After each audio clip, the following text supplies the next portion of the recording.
I may not be tall, but I have played every Resident Evil game. Well, mostly. I've played pretty much every unique Resident Evil game. I played them all back to back over the course of like a month and a half for the sake of tier listing every Resident Evil game in the franchise, getting prepared for Resident Evil Requiem, which I just now finished. So naturally the question on everyone's mind, Charles, how big can you smile? And now with that question answered, next, you're probably wondering, was the game good? Yes. Yes, it was. And after having played through nearly every Resident Evil game ever made, I feel like I can confidently say I know ball. I feel like I know Resident Evil like Elon Musk knows ketamine. So, when I say what I'm about to say here, just know, this means something, man. I think Resident Evil Requiem is a top 5 Resident Evil game. I'm saying it. I'm putting it right there. I'm putting it out there in the open. You can't take it back. Can't put the toothpaste back in the tube. It is an incredible game, actually. And what I find extremely impressive is that this franchise has been around for nearly 3 decades, and yet they are still able to make new games in this franchise that feel fresh and fun. Like, you would expect a franchise that has this many games, like 30-something unique games and like 100-something like ports and fucking Zeebo shit and whatever else they have for Resident Evil, like Java games and all that, you would expect by now it to be beyond milked dry. Just no meat left on the bones, them titties, them melons, vanquished, devoid of substance. Yet somehow, with Resident Evil, they are still producing very high-quality games. They had a very bumpy road there for a little while, like a rough patch around Resident Evil 6. Good heavens, trust me, I know, they really stunk it up there for a while. But once RE7 rolled around, that was literally the fucking cure to the T-virus that was the Resident Evil 6 fucking plague that basically ruined the franchise there for a little while. 7 pioneered a new breath of life into this franchise, which was the first-person horror intense stakes. And then they've built upon it. And Resident Evil Requiem marries that gameplay with the iconic, timeless classic gameplay of the action-oriented Resident Evil 4 formula. It takes both of these elements, builds upon them, and makes something very special here with Requiem. So you play as 2 characters, Grace Ashcroft, who actually is the daughter of a character from Resident Evil Outbreak, which is super hype, because Outbreak, I think, was a very innovative title for its time that is still very fun to play, even though it's quite janky. And her gameplay is Resident Evil 7 style. It's very horror-focused, it's slower paced, you're not juiced to the gills with ammo, you have to use stealth, you have to struggle, it's very intense. Then you also play as Leon in Requiem, and it's just like in RE4 where it is cheesy, over-the-top action. And these two flow back and forth. And for some people it won't like flow seamlessly because you do go from like survival horror over here to action horror over here, like right back to back. Because you flip-flop between the two of them. So for some people that might be jarring and not super smooth and feel like tonal whiplash, but for me, I loved it. Because I love Resident Evil 7 and I love Resident Evil 4. 7 is actually my second favorite Resident Evil game. Resident Evil 4 OG is my third favorite game. My first favorite is OG Resident Evil 3. There's not a whole lot of OG Resident Evil 3 DNA in here, outside of a little something at the end of the game. I won't spoil it. But anyway, I really think the game is great. I think the story is super strong too. I've seen some people criticize the writing, and I do get it in certain instances. You could say like, writing got a little wacky here and there, but I actually think it's really strong. And it's one of those things that didn't just rely on nostalgia baiting, like, here comes a beloved character from the franchise riding in on a fucking unicorn to save the day out of nowhere, and then do you remember this? Well, good news, it's back, and do you remember that? Yeah, it's back too, but what about this? Do you remember this from old Resident Evil? Also back. And just like shoehorning all these cameos in there for the sake of fan service. It doesn't do that. It stands on its own 2 legs, and yes, there are some returning characters and some things from previous Resident Evil games in here, but they flow really well into the story that they create. The story revolves around Grace. She is investigating a very... I'm actually avoiding spoilers for this review, which is something I don't do often, but I really, really enjoyed Requiem, and I want to show it some respect here without just spoiling things, and also anyone that's watching this that wants to know my thoughts on it without like having everything ruined for them. This is me avoiding spoilers. It follows Grace after an investigation, gets all cattywampus, and she runs into a real oddball named Victor Gideon. Victor Gideon kidnaps her, Leon gets brought into the fold, and he finds himself needing to make a journey all the way back to Raccoon City, where it all began for Leon Kennedy. And also, why are they so interested in Grace? Why did she get kidnapped? What the fuck is going on? That's the broad strokes of it. Now, Grace is a new character, and she's actually a really good character, I'm happy to say. Also, huge shout out to her voice actress. The voice actress that played Grace did an unbelievable job. The way she was able to convey terror and panic in her performance for this character was extremely realistic, and it really helped elevate things. So even though I will admit there were times where the writing got a little off the mark and felt a bit off, her performance was still able to sell it to the point where it wasn't like jarring and make you go, ooh, yuck, that was trash. It's just more like, that felt a little weird, but, the performance helped salvage some of those moments. And that's across the board. Pretty much everyone gives a really good performance in this game, and I think that really helps in that regard. But, like I said, I do think the writing is solid. I think they do a good job with Grace. I think she is a well-written character. I think some people might be annoyed by her because she has, anxiety, so maybe some people might find her to be, maybe a little too timid or, not confident enough for a Resident Evil game where you follow characters like fucking Leon Kennedy, who's a superhuman, hanging hog, blowing zombies' heads off, fucking ripping their nipples off and beating them to death with them. She is very different as a protagonist compared to them, but she's not, the full protagonist, because like I said, you split evenly with Leon. It is a very even split with Grace gameplay and Leon gameplay. It's very nice. You feel like you get a ton of both. But anyway, what I'm saying is I think Grace is a good character. They do a good job with her. Now let's talk about the gameplay. Pretty much exactly what you're expecting if you've played Resident Evil 7, Resident Evil 4, Resident Evil 4 Remake, Resident Evil 2 Remake. You get that kind of gameplay. You get all of that in one package here. So when you're playing Grace, you're going to be using stealth. You're going to be needing to be more mindful of what encounters you take, going loud, using your ammo, versus which ones you use a little stealth kill with, which aren't free, by the way. You can't just stealth kill things for free as Grace. You have to make something, which is a little vial that you stab into them and they blow up like you just planted dynamite in their body. So those cost resources. And the way that Grace crafts, I thought was very creative. You get a blood collector, you collect blood from killed enemies, or even sometimes blood from enemies that had already previously been killed, or even buckets of blood in the world, and you will fill up that blood, holder, that apparatus, and then you will combine that with, an herb if you want to make a med injector for heals, or you'll combine it with, some scrap if you want to make ammo for your handgun, or if you want to make that, one-time use insta-kill stealth jab. So her gameplay is very similar to Resident Evil 7's gameplay, but you have even less tools at your disposal to fight the zombies with. You only have two guns. You have a pistol, and then you have Requiem, the big iron, the fucking big tuna. Outside of that, that's it. That's all you have to use to beat the enemies around you, which is why you need to be a little smarter about it and also be slower about it. Now, Leon's gameplay is exactly what you're expecting it to be if you've played Resident Evil 4. It's bombastic, it's over the top, it's high octane, you're killing hundreds of zombies, and there's a really cool change they made to how you upgrade your weapons with Leon. So this time around, they reward you for being aggressive. So you get a tracker that when you kill a zombie gives you credits on your tracker that you then spend to get ammo or upgrades for your weapons, that kind of thing.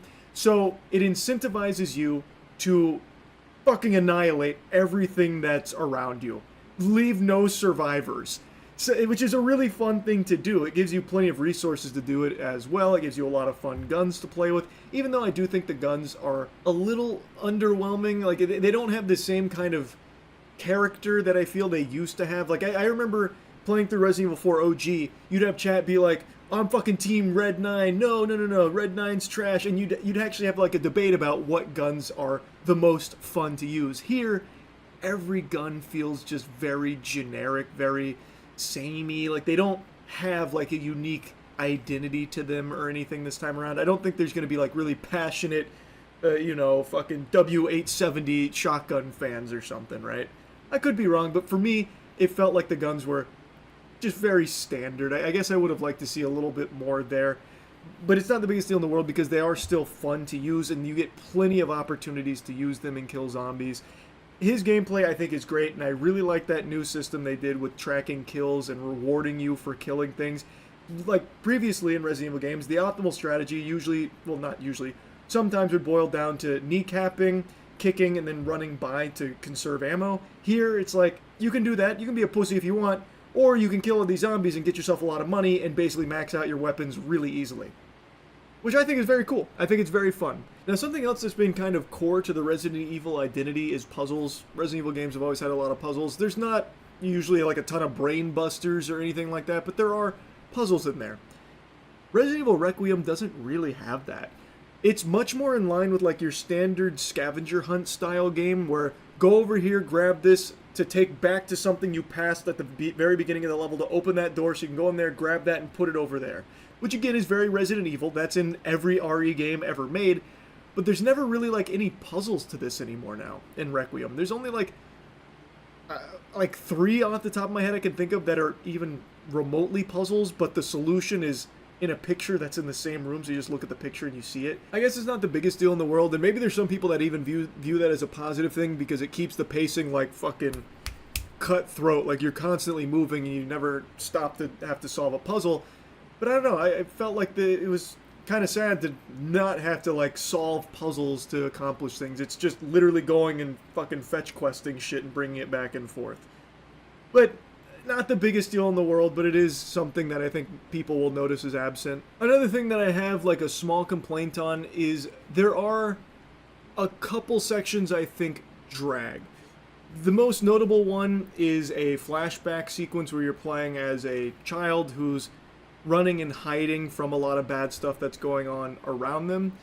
And it's like a cool sequence when it starts, but it goes on for quite a while. And there are times where you literally hide in one spot for like 2 straight minutes of nothing.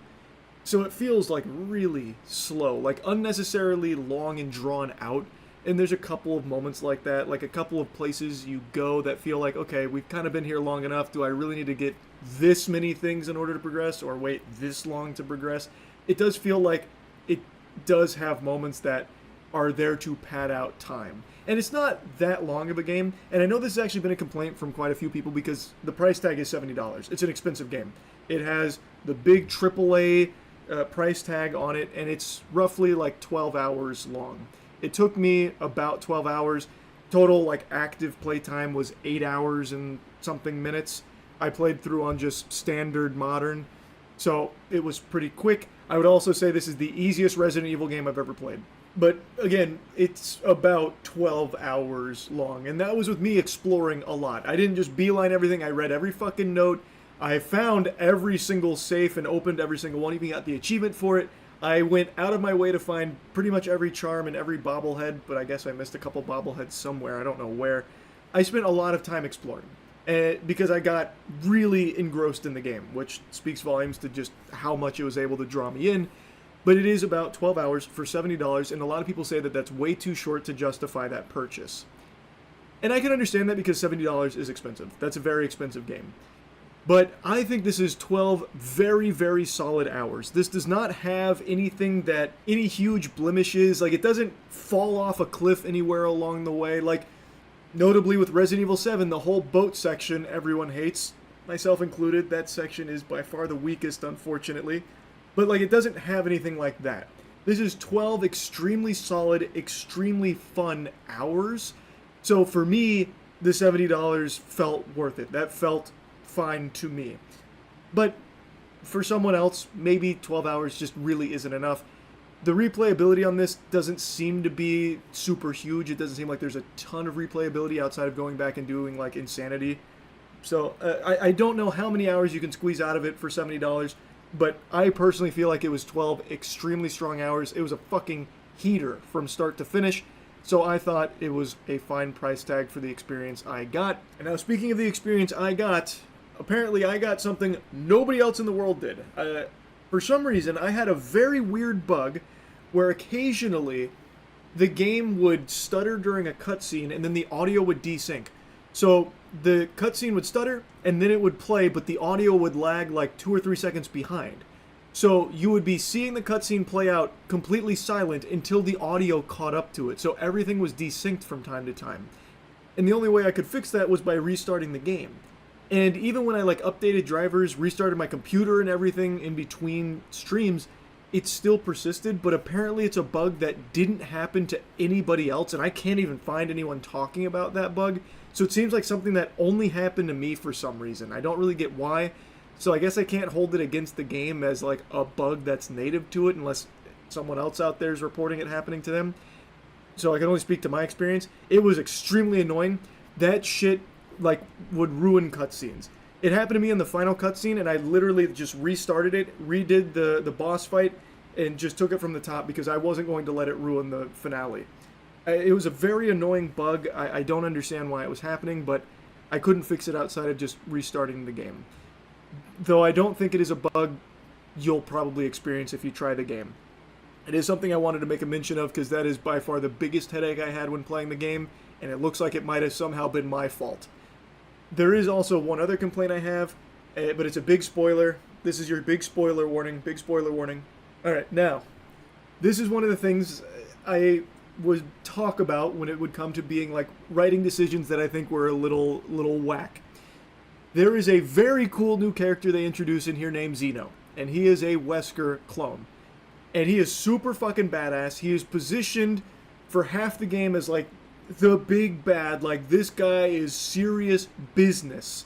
And when you get to the end of the game, it's looking like you're about to have a huge fight with Zeno, and then he just gets one-tapped by Victor. Like, just insta-killed by Victor. You don't fight Zeno. He just instantly gets his cheeks clapped. You can't fight Zeno. He's a fraud. He's literally a fraud. And it was so deflating because I was really looking forward to seeing more of Zeno and actually getting to fight with him. But instead, he just gets bent over. It was just disappointing. It didn't even feel like a good subversion of your expectations or like a, ha, gotcha, he wasn't actually the big bad, it was this guy the whole time. It didn't even feel like that. It just felt like, that was kind of weak. Why would you do that? You've really hyped him up. You've shown some of his powers. It was looking like a really cool sequence that we just saw and what we were expecting to get, and now it's just not there. It just felt underwhelming to have him killed off like that. That really let me down, actually. And that's just one of a couple writing decisions that I do think were a little odd for as like a path that they chose to go. Not the biggest deal in the world, because overall I do still think the writing was extremely strong. And like I said, I genuinely believe this is a top 5 Resident Evil game. So I am a huge fan of Resident Evil Requiem. I think it is an incredible game.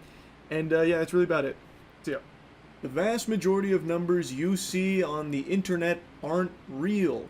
The accounts that you interact with, the posts that you see, oftentimes aren't even made by a human being on the other side of the keyboard.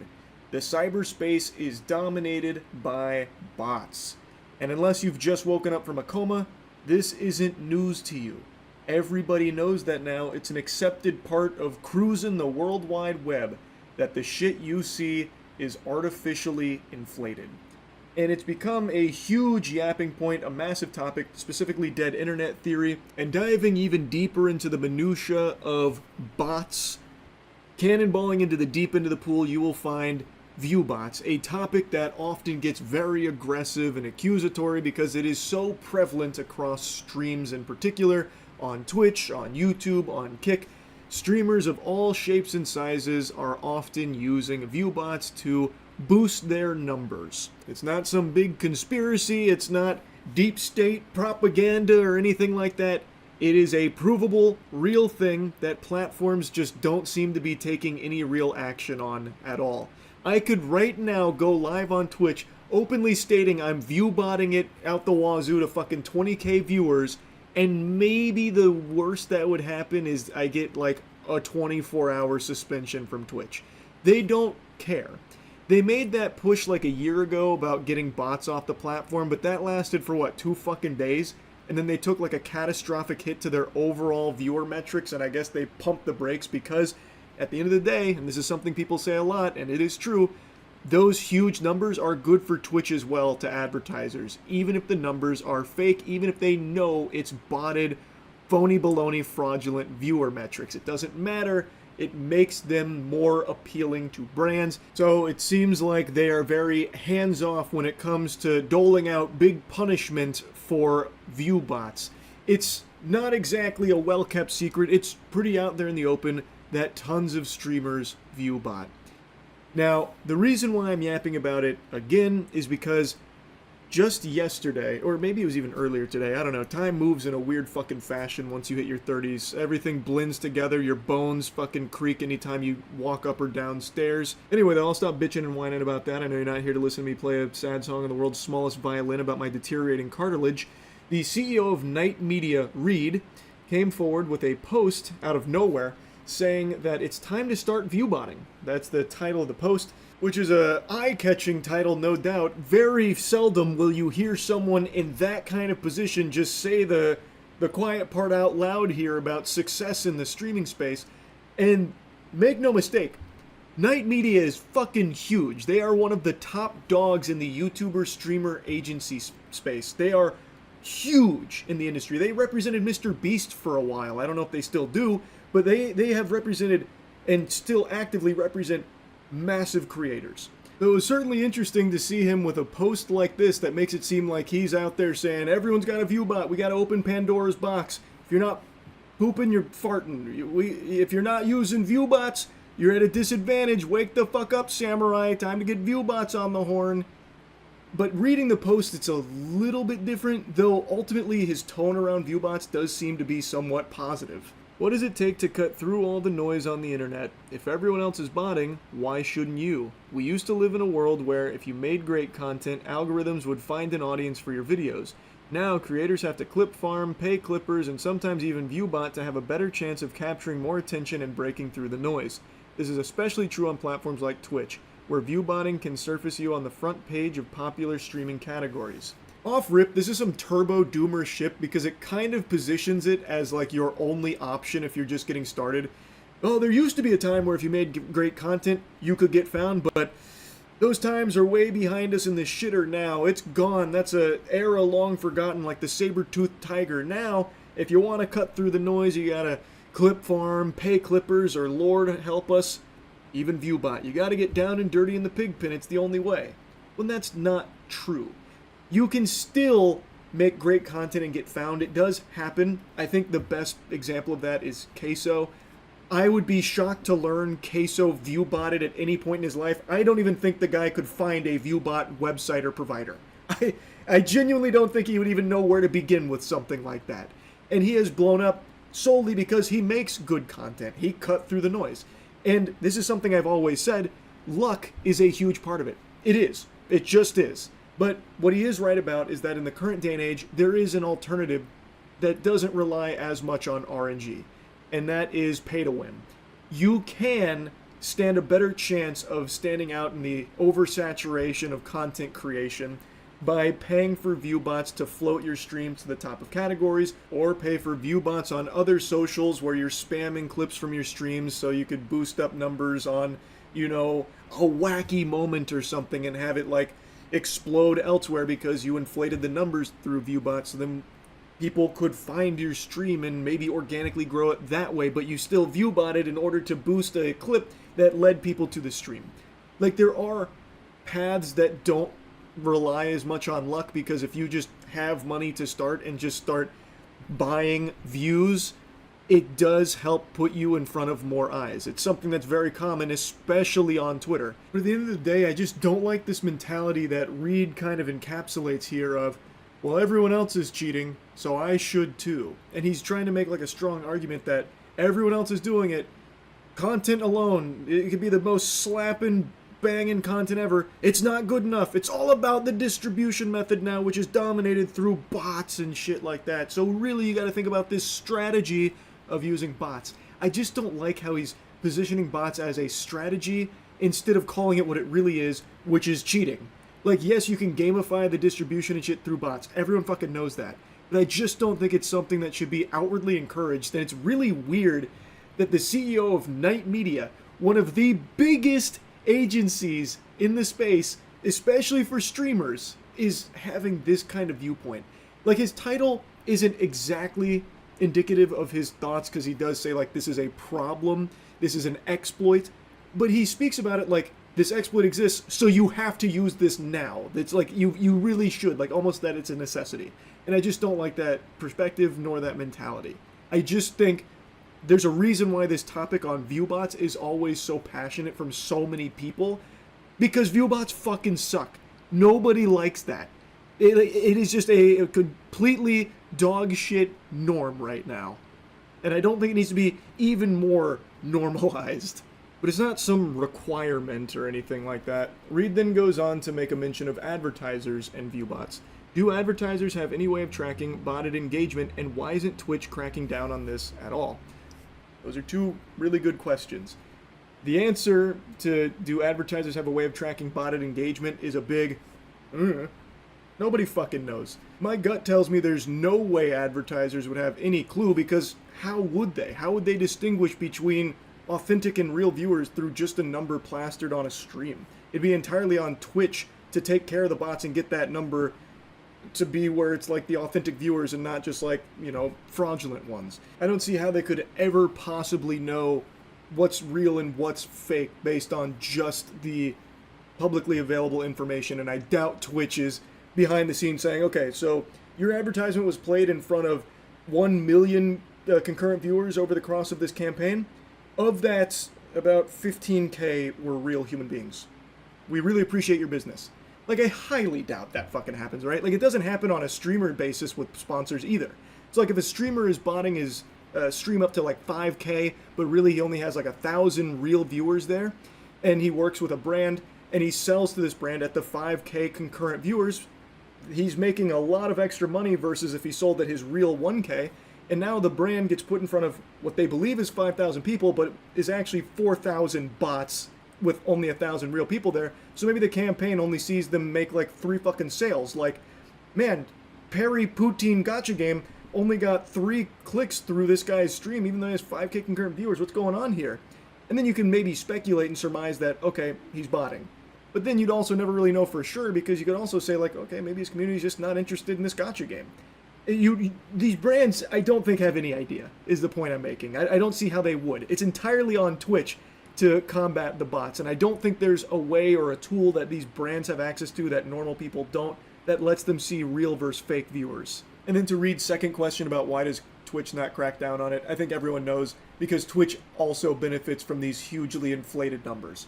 They see a lot of upside to these massive numbers being housed on Twitch.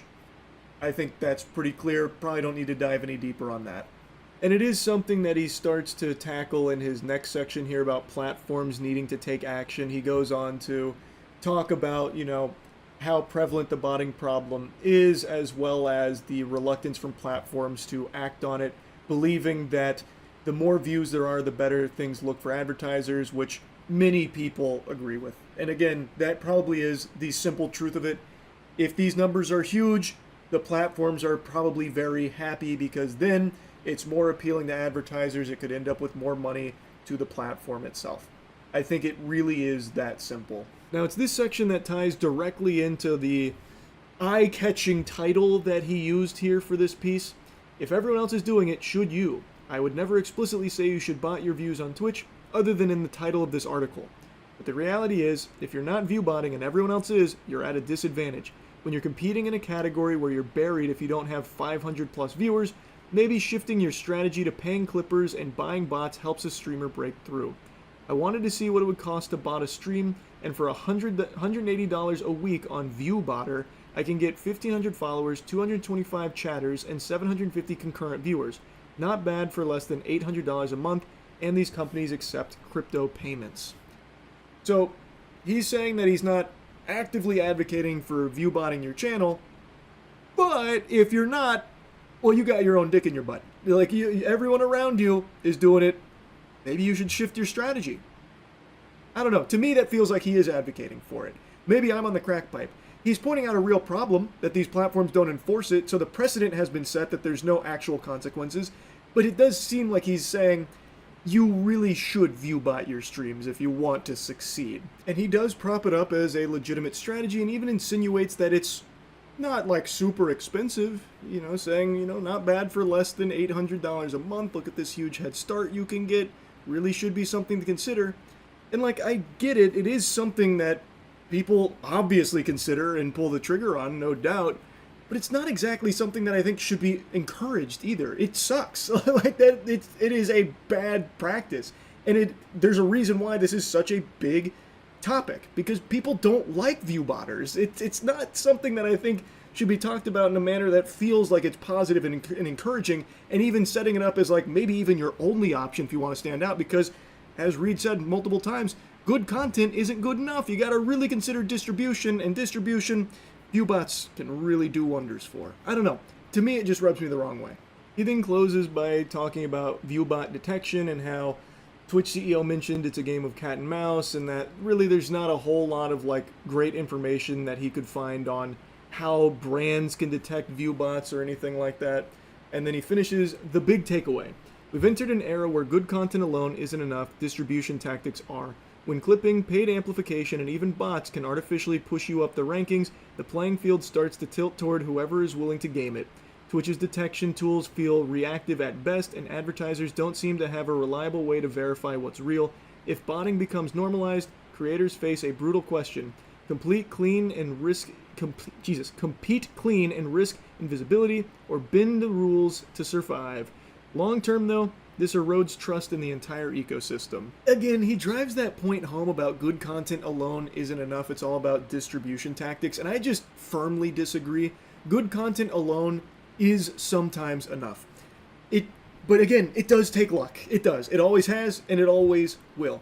Distribution tactics, though, he's right, can be gamified and boost your shit and immediately give you a better chance, so you're not overly reliant on luck. If you'd rather focus instead on pay-to-win mechanics through clippers and viewbots and stuff like that, then you would be entering the Thunderdome competing head-to-head, toe-to-toe with countless others who are doing that daily.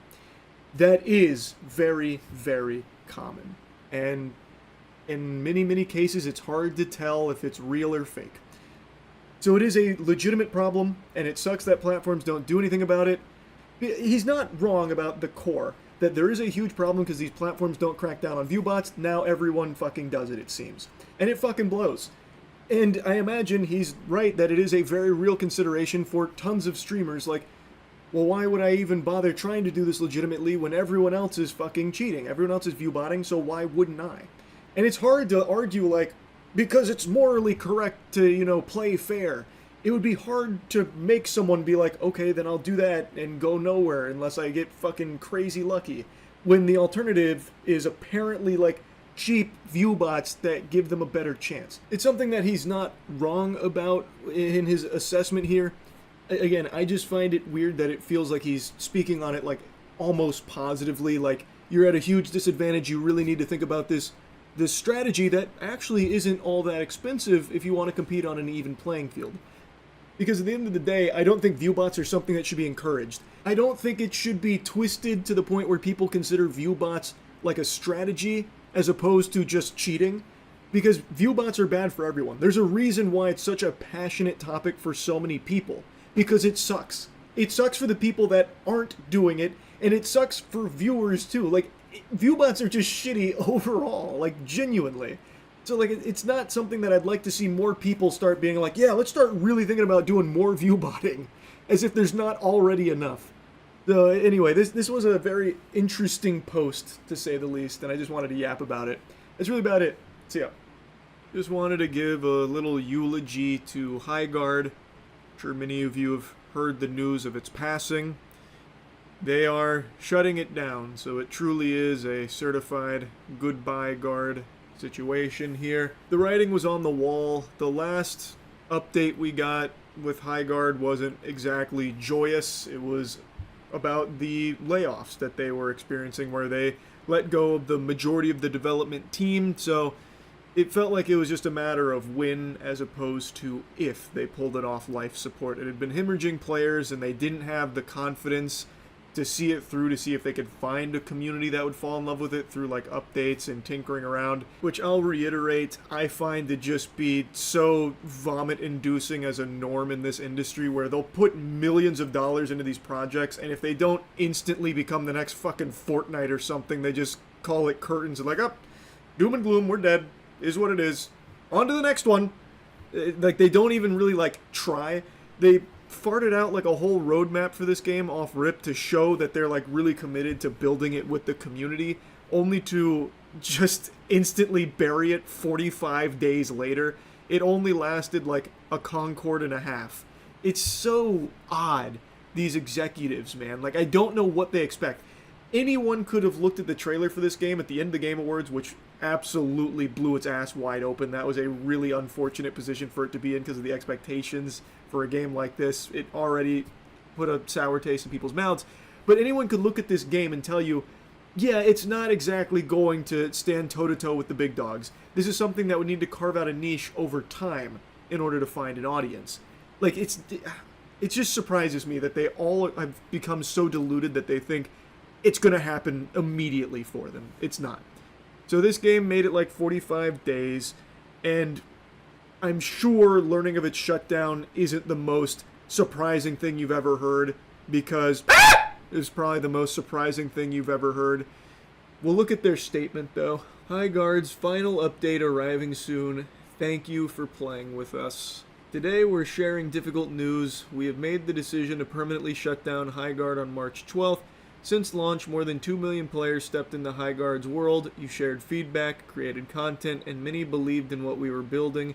For that, we are deeply grateful. Despite the passion and hard work of our team, we have not been able to build a sustainable player base to support the game long term, which runs contradictory to what was stated initially once the players started to drop off after day one about, like, we don't need massive players, you know, player count isn't everything, we can continue to sustain this for the whole fucking roadmap. Like, now it's a very different song and dance here. Servers will remain online until March 12th. We hope you'll jump in with us one more time to show your support and get those final great matches in while we still can. The team is excited to release one final game update to enjoy in the remaining life of the game. We'll be adding a new warden, a new weapon, account level progression, and skill trees. Full patch notes are coming, and we're targeting tonight or tomorrow morning for patch release. From all of us at Wildlight, thank you for playing, for supporting us, and being part of Highguard's story. They're sailing off into the sunset with one last content drop here for Highguard. And I gotta tell you again, sports fans, I just don't know what kind of stupid juice executives are fucking squirting down their gullet there, the video games industry, to make them think that games like this are going to immediately pop off. Be real. A game in this genre that is so fucking saturated is going to need some time to bake. It's going to need a lot of tender love and care, a lot of alterations, a lot of listening to the community in order to build something that will hopefully get more players in the door. It was never going to be like a smashing global phenomenon or anything like that. That is very rare. I just don't get how they wouldn't have accounted for that and allocated budget of like, here's what we're going to go for this length of time, and if we don't grow to this level over the course of like 6 months or something, then we call it quits. They give it just over a month. Like, it never stood a chance. Even setting aside the blunder of the Game Awards for Highguard, even if that didn't happen, it probably would still be getting shut down right now, or maybe it would have even happened earlier, because at least the Game Awards put a lot of peepers on it, and even though it was like, you know, people just looking the clown on it, it did get a lot of people in the door initially to try it, to the tune of almost like 100,000 concurrent on day one. So maybe if that didn't happen, it wouldn't have even come close to that, and they would have shut the doors after 3 fucking days or something. Like, oh, it's over. Okay, everyone go home. Pack your bags. You're fucking fired. It didn't work. Like, maybe that's how it would have happened if the Game Awards, you know, blunder didn't go down the way it did. Who's really to say? But all I can tell you is that I find it really just gross that these companies only give a game like a month and some change to be like the biggest game in the world, as opposed to like working at it for a long time. Like, let's take for example Rainbow Six Siege. I don't know how many old heads out here remember launch Rainbow Six Siege. That shit was almost non-functional. Siege was in a bad spot for a really, really, really long time. For like a whole month or two after its release, it was the high guard of shooters. People would go into Siege just to make fun of the motherfucker. So like, that game had, by all definitions, a like rocky launch. Now, of course, it did have more players. I get that. It is like a huge budget title. But even still, by all definitions, it was a game that was floundering. But over the course of so much iterating, so much changing, and spending a lot of time, it was able to carve out a niche and grow into a successful game. Now, High Guard, of course, came out, and when people tried it, they weren't blown away. It was mid. That is just how it is. It wasn't spectacular. It wasn't the shittiest thing in the world. It was just mid. It was kind of a been there, done that kind of thing, but with a different coat of paint, like a different spin on it, kind of, where now it's like pseudo base rating, but it still just felt like the same dish we had been served numerous times before. But that's not to say it would always exist in that state. Maybe over time they could have fleshed something out and made something unique out of it that would have attracted a community to it. You never know. And now we will never know because the game's already getting shut down in just over a month. Like, it's just so fucking weird to see how content these companies are in the industry to just dump millions out the wazoo on these games, and then they only let them live for like just over a month or sometimes even less. What a huge fucking waste of time and money in that case if you're not even going to try to see where things go down the line. I get it's still expensive to keep running the games, which is why I think these companies need to be a lot more realistic with their expectations on things, like a fucking pseudo-hero shooter experience. Like, come on, wake up. This is ridiculous. Now again, it's not exactly surprising because there's, at the moment, 350 players playing High Guard. That's not a substantial player base to justify, like, still spending oodles of clams developing it. I get that, which is why this is not shocking in the slightest. I just feel like it's something they should have been preparing for, and maybe, heaven forbid, not investing millions upon millions upon millions upon millions of dollars into these games, expecting them to instantly blow up and instantly make all your money back within the first fucking 48 hours of it being live. But who knows, maybe I'm just on the crack pipe with that take. It just feels stupid. It feels like this was the most predictable thing that you could have seen unfold from any level. Like, anyone who has any level of experience in gaming could have told you High Guard was going to struggle finding like a solid player base, like a sizable player base. It would take a long time and a lot of work and a lot of effort to carve out a niche. And they weren't willing to commit to it, so now they've shut it down. Anyway, just wanted to let you all know that High Guard's going offline pretty soon. The guards are going to be sailing off high into Valhalla, it seems. That's really about it. So yeah. All right, hold your horses. Twist my arm, why don't you? I'll review Fallout Season 2. I wasn't planning on it because I'm so tardy to the party with it. I only finished Season 2 like 3 days ago or something like that. And the conversation's been there, done that, and now that the dust is settled, I guess I'll give you my thoughts on it because people keep asking. I thought it was alright. I think it's much weaker than Season 1. There are quite a few things about it I found disappointing and just a step backwards compared to where they were last season. And that's not to say Season 1 was perfect or anything, but it was very solid. I really did enjoy it. I went in expecting like poop and maybe even a little shit, but I actually got something that was entertaining. Season 2, though, while I didn't get any, fecal matter or anything, it is just not as strong. There were still things I liked about it, but overall, as a complete package, it just left a lot to be desired. I guess before diving into complaints, I'll at least give you like the things I really liked about the season. I think they nailed the look of New Vegas. I really think they crushed it. Like, they did a great job in Season 1 with sets and costume and everything. Like, I do think they capture the spirit of the games really well. In Season 2, it's no different. I think they absolutely knock it out of the park with the way New Vegas looks. I think they crush it with the characters. Deathclaws, I thought, looked great. Like, well, outside of one scene where it got a little janky, but, like, for the most part, I really think they nail the aesthetic of New Vegas, and I do think they capture the spirit of it as well for the most part. The action, again, shines. I think they do a really good job of bringing the over-the-top gore from the game to the show and keeping, like, the almost silliness of some of the, blowing people's limbs off and shit intact and making it feel like it fits in the show. I do really like the way they handle action. I think they've continued to do a good job with Season 2 in that regard. I think the action slaps. Though there are quite a few things. It's not quite how I remember it from the game. Granted, it's been many years since I played the game, but it doesn't follow what I thought it would from the established lore of New Vegas. But what they put here still works in the context of the show. So I can excuse it to a certain degree. There were some things I really didn't like about some of the changes they made, but overall, I thought it was fine in the context they built it in for this series. That being said, I've got to make a mention, and I know this is supposed to be like, the thumbs up moment, the thumbs up section here, but I have to make a mention that what they did with the factions here, I think, was a big old blunder. I don't really like the changes they made to the factions at all. I guess we can get into that more in a minute if I want to dive deeper into spoilers, but if you played New Vegas, you're better off just neuralizing yourself and forgetting everything that happened in there, especially in regards to factions, because the show takes pretty much none of it.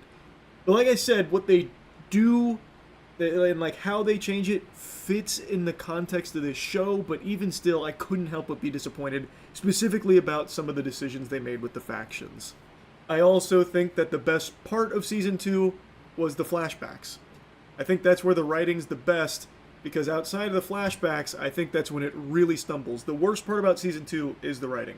It's what really holds it back, and I think that's where they took many steps in the wrong direction when it comes to the Fallout, television series here. It honestly felt like there were just moments where the writers just said, fuck it. Like, in the writing room, someone was just like, guys, we're thinking too hard. Just run it as is, and we'll just, fingers crossed, hope no one really stops to digest it. Because there are some nonsensical shit that goes on here. Best example, spoiler alert, the death clause in New Vegas.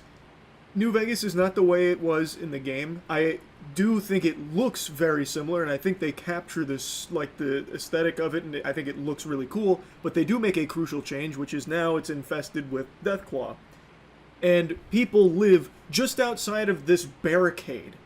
And there are a bunch of Deathclaws in there, and at the end of the season, Maximus fights the Deathclaws in there. And he starts beating some of them, but there's a lot.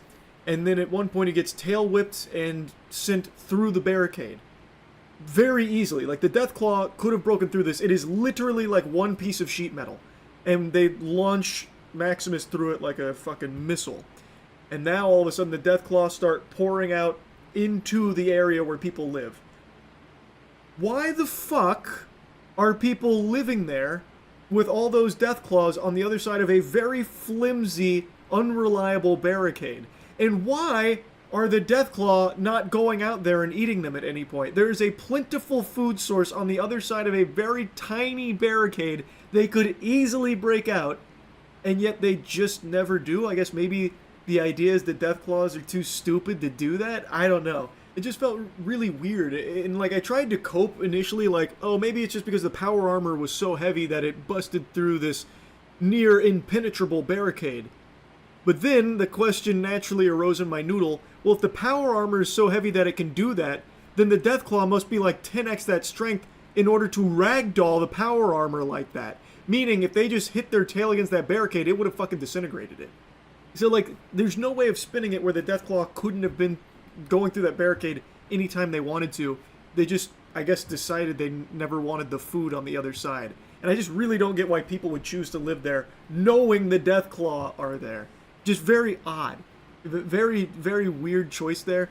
And there's a couple other moments like that. For example, like, there's a scene where the ghoul gets punched and impaled on a big spiky pole in the middle of town, and he is there for like an entire day, and the town just goes on around him. He's asking for help, no one helps, which I think fits perfectly in line in the Fallout universe.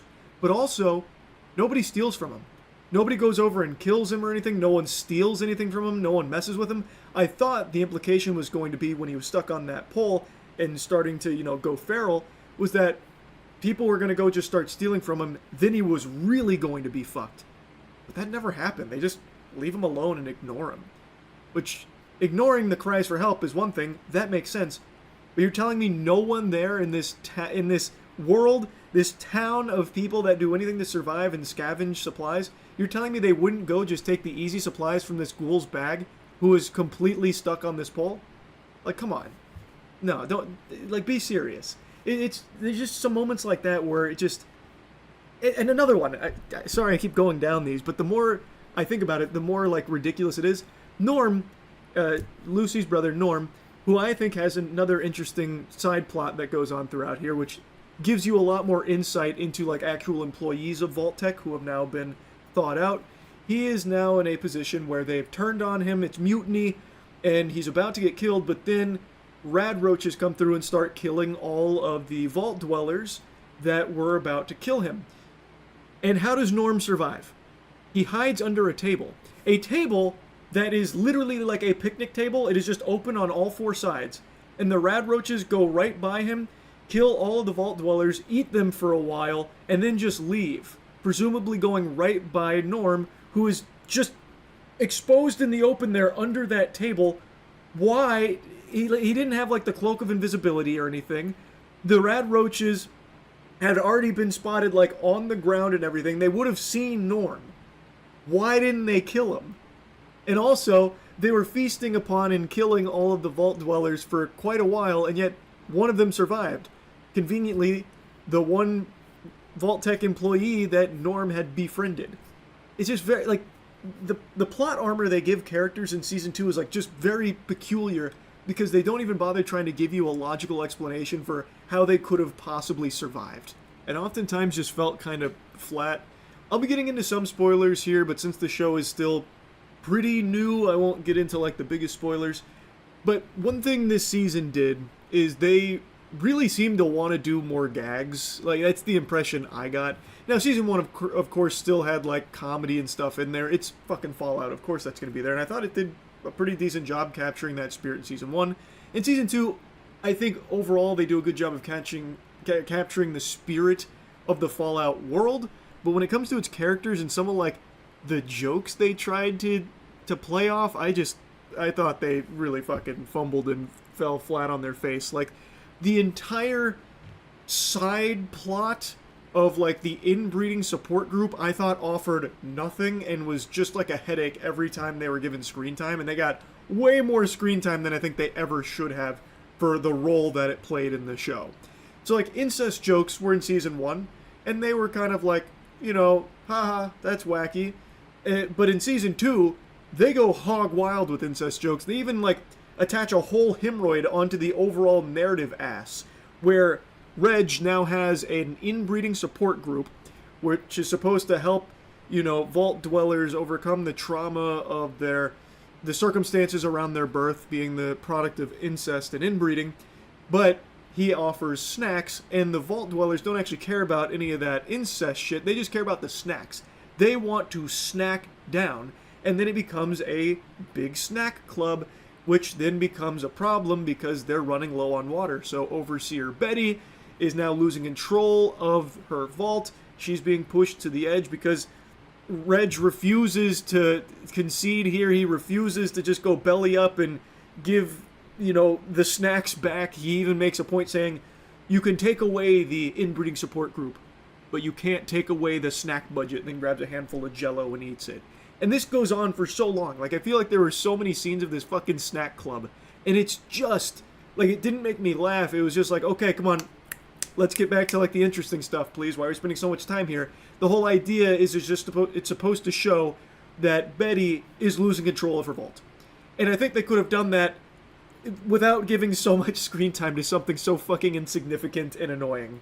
And I just think that's the most egregious example. There's other moments where the show does similar things where it lands on a gag and then just beats the shit out of it. But anyway, I think one of the worst writing sins that season 2 makes is the inconsistency around some of its characters. At the end of season 1, we saw the Ghoul take on the Brotherhood of Steel in their power armor, without fear, without hesitation. He was just a force of nature fucking clapping them.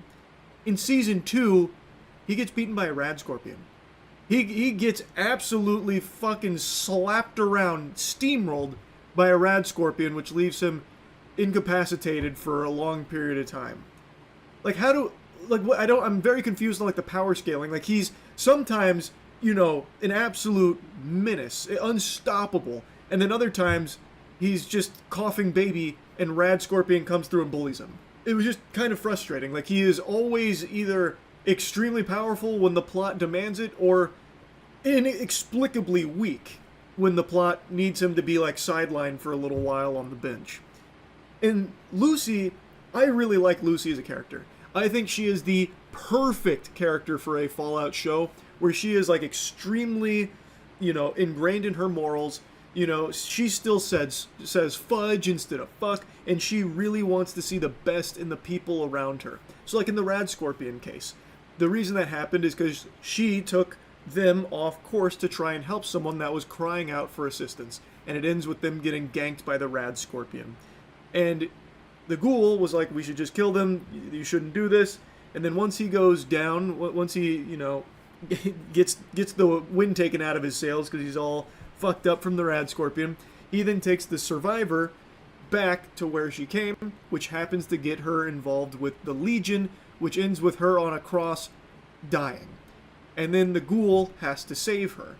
And even after that, she still stands by her morals. I think it's a really cool character trait to see explored in a universe like Fallout, where everyone is in some way a bad guy because they have to be to survive the wasteland. There's no one that's like morally pure or anything, and Lucy's not either. But she tries to be, unlike most people in the show. And I think that's very cool, but because of that, a lot of how Lucy survives is based off of pure fucking luck. So like with the Legion, she survives because the Ghoul came back and rescued her because he still needed her as a bargaining chip. And there are just so many instances of her surviving solely because of luck. Like even at the end of the series, I won't spoil what was going to happen there, but with her father, there was something that was about to happen, Lucy was about to lose, but again, the Ghoul saves her. There are just so many times where she is just saved by sheer dumb luck. Which I think is just a shame because the show has established that she can hold her own. She can do what it takes to survive. And it's not to say that she never does in Season 2. She does have a couple of badass moments. But for the most part, a lot of how she gets to where she ends up is just because roll the dice. She got lucky. And I don't know, it just felt kind of like underwhelming after like the third or fourth fucking time that happened this season. Now, that being said, she is not the only character that tries to be a good person. Maximus also does as well.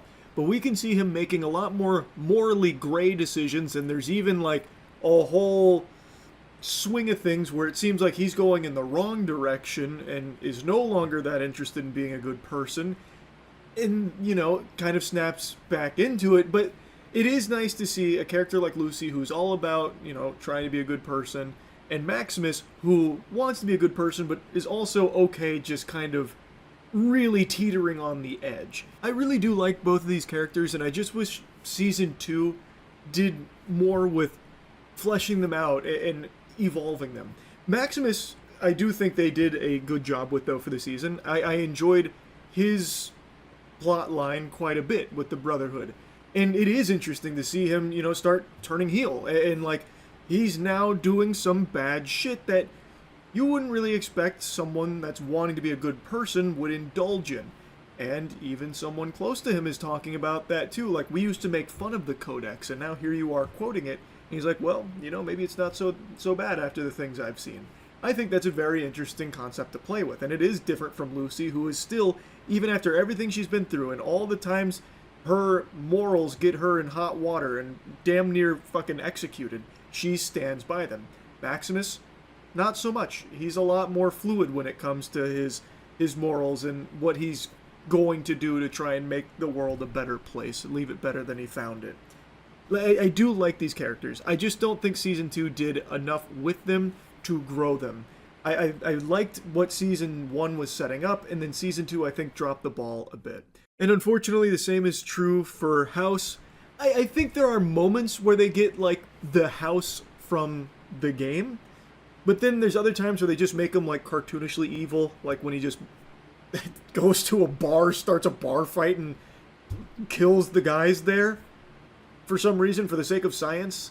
Like, that was just evil for the sake of evil. But then there are other times where, like, Cooper, these are during the flashbacks, like I said, I think these are the best moments of the show when it comes to writing. Cooper's, like, talking to House, and then you get to really see House, the way in which I remember him, and what is objectively a more interesting character.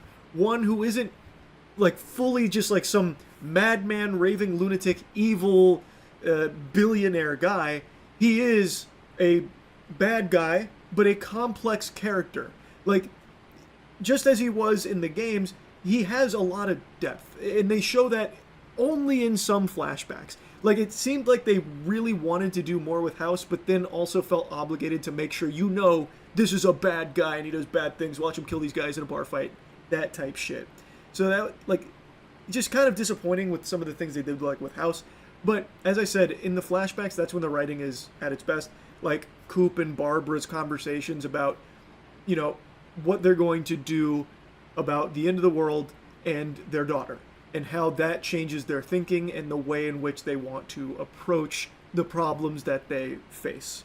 I think the flashbacks handle all of that very well. It's just when they get outside of flashbacks, it starts to really fall apart. Anyway, though, I don't think Fallout Season 2 was bad. It was still enjoyable. Like, I did enjoy watching it. It wasn't like a slog, and it didn't frustrate me a ton to the point where I didn't want to watch it or anything like that. I did like it. I just didn't like it nearly as much as I liked Season 1. So anyway, that's really about it. So yeah. It's that time again. About every 6 months, like clockwork, there's a new horror movie that comes out that gets the buzz that it's the scariest movie ever made. Hope you brought your diaper, because you're gonna be pissing those britches after how scary this one is. Like, with long legs and all of that. And time again, it's usually just like a, it was an alright movie. Just marketing buzz out the wazoo. And that brings us to the most recent culprit here, Undertone. It has been hyped up by a lot of people as being real scary, no doubt going to be the scariest film of the year, maybe one of the scariest things human beings have ever cooked up. It is an unholy concoction of fear, filth, evil. Too scary even, potentially. And from the trailer, I actually thought it looked good. Undertone utilizes sound as, like, its gimmick. It's a horror film that does have a gimmick, which isn't unusual. A lot of horror films rely on it, but it executes it very well, and it doesn't live or die by its gimmick. It actually does make you care about the characters in the movie. I just saw it. I'm going to go ahead and rip the Band-Aid off now. No, it is not the scariest movie I've ever seen. I also don't know if it'll be the scariest movie of the year, but I do think it's good. I did enjoy it. I wasn't bored. I wasn't let down. And I will say, as far as, like, scariest movie ever made buzz goes, this one's probably one of the better ones that gets slapped with that title. I like it more than Longlegs. I can safely say that. So, let's dive into it a bit. Immediately, I want to talk about the gimmick, because that is going to be the bulk of what you experience here. It is about a podcast host, and they go through the creepy stories for their podcast and figure out if the paranormal's real. One of them's a skeptic, the main character that we follow, and her co-host is more willing to believe in it. Not that that overly matters. Also, we are going to get into some spoilers here, because some of my complaints, they do get spoilery, so I'm going to give you fair warning now. But anyway, we follow Evie. Justin is the co-host, who is just kind of there to, like, reinforce that, oh man, this might be real, where Evie's like, well, actually, this might just be psychosis. That kind of thing. Which I think is a fine dichotomy. I think that they bounce off each other well on the podcast, but that sets the stage. It is all about audio, for the most part, and it is a slow burn of a movie. In fact, like, the first 40 minutes, nothing's happening outside of setting the stage for the main story that we dive into, which is a mysterious email that Justin receives as the subject for their podcast episode. It comes from a mumbo-jumbo email sounding like a 10-minute mail address, and it was attached with, it had 10 audio files attached and some gobbledygook in the base of it. So they decide to go through it, which I think is also a little weird the way they set it up. It didn't narratively make sense. This is apparently a very popular podcast, and yet he just randomly clicked on an email that just said lol. He even said, like, I got a weird email that said lol. So I clicked on it, and there was 10 audio files there with no actual information or anything. So we're going to listen to them for the episode. It feels like a bit of a leap there. But anyway, it then dives into these audio files, and we learn about two characters in these audio files, Mike and Jessa. And some really peculiar stuff is happening in their relationship, potentially possession. I don't want to spoil everything, so I'm not going to get into like full-blown spoilers or anything. I just want to make that clear right now. But you are now listening to basically a potential possession. And Evie is, of course, not really believing it, thinking it could be a hoax or rational explanations. Justin, on the other hand, starts like researching, and we get like a lot of lore. Like, we learn a lot about what's going on in these audio files, and I think the movie does a really good job of making you care and making you feel tense. Even though it's not actually showing you anything, you're just hearing these audio files. It's also shot in a really creative way. It's not just static shots on Evie. The camera's always slowly moving, and you see like maybe some things in the shadows, or maybe like some of the things you're hearing in the audio maybe aren't in the audio file, but it's actually in the house Evie's in. It does a really good job of playing with audio as well as using some good camera shots that make things interesting and eerie. Like, I do think it's shot well, and I think they utilize sound very well, and I really wouldn't be surprised if they actually hid things in the audio that only certain people will pick up on, or if you like run it backwards, which was like a core component of this movie, where they run certain audio things backwards and it tells them more of the story and more of like the haunted shit.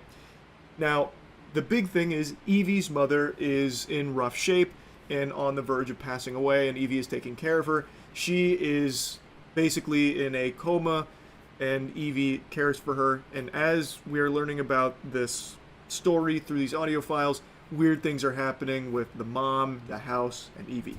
And here's where things start to show a few cracks. When they're outside of like the audio, when you're actually following Evie around her day-to-day, it is a little boring. There is moments where it just feels like kind of a slog, but I don't think it's like to the detriment of the film, because it does set itself up as a slow burn, and I think it does fine there.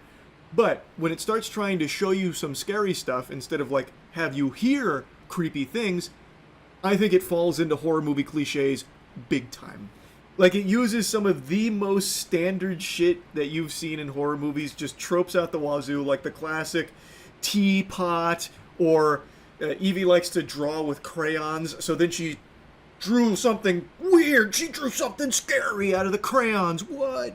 Or like a weird statue that keeps mysteriously getting moved, or the light comes on and then the light goes off. Like, it just shows, like, when it's trying to show you something scary or creepy, I think it just kind of falls into the old tried and true methods of the same scares that you've seen a million times, especially towards the end. At the end, they throw the kitchen sink at the scares that you're used to seeing.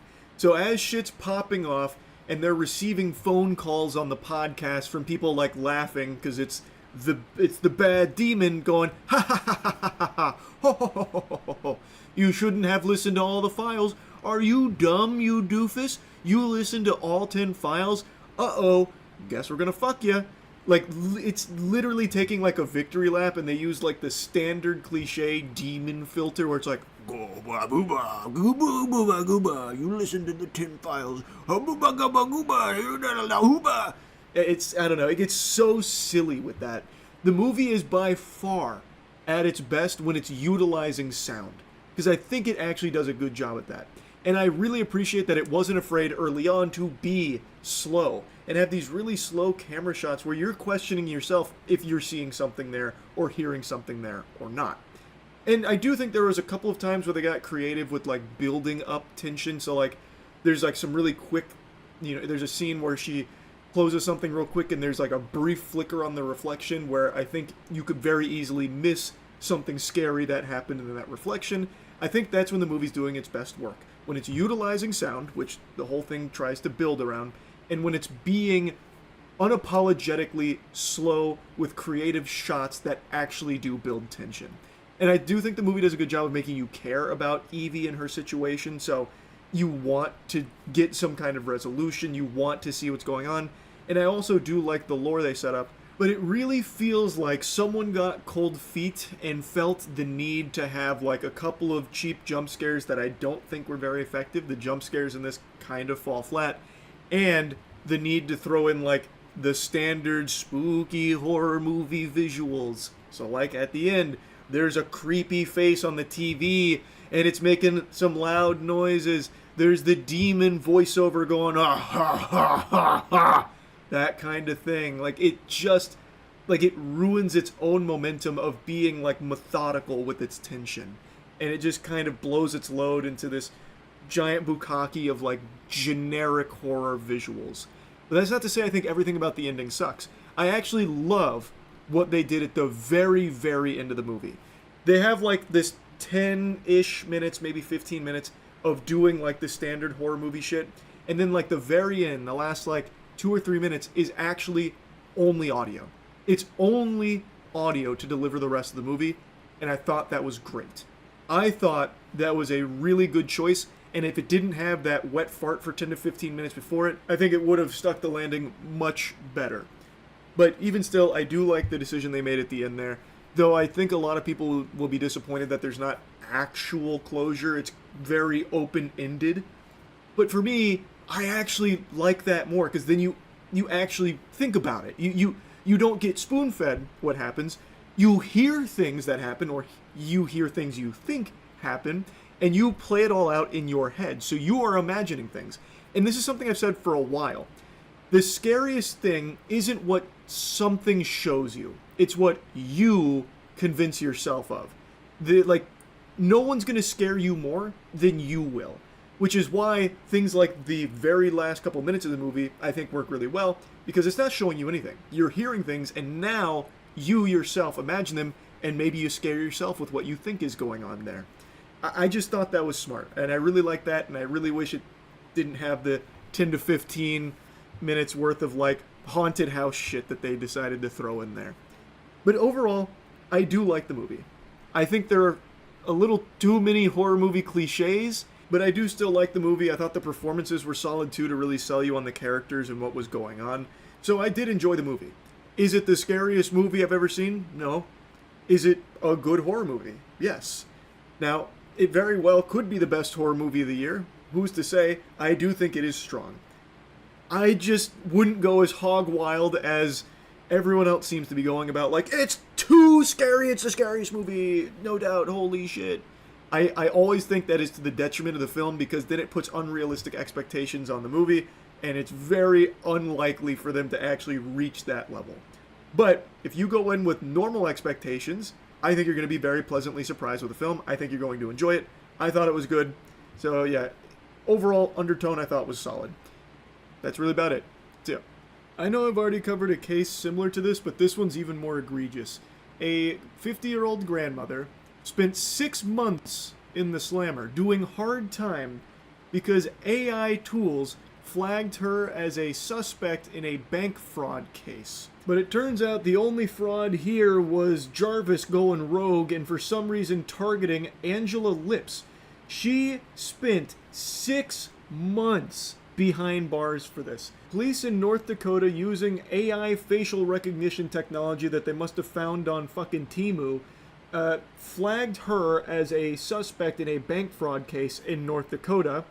Now, Angela Lips is a mother of 3, grandmother of 5, and has lived her entire life in north central Tennessee, roughly 1,000 miles away from where the crimes she was accused of committing took place. And yet still, U.S. Marshals showed up at her doorstep last July while babysitting 4 kids and arrested her at gunpoint. The lore goes as follows. There was a woman in North Dakota that was using a fake U.S. Army ID to withdraw tens of thousands of dollars, and then Fargo police were investigating. They ran the surveillance footage through facial recognition software, and it returned a match to Angela Lips. And then, hallelujah, Flesh and Blood came in, but unfortunately he was missing a brain. A detective compared Angela Lips, that was flagged by the facial recognition software, to her Tennessee driver's license and social media images, and concluded she was the perpetrator based on facial features, body type, and hair.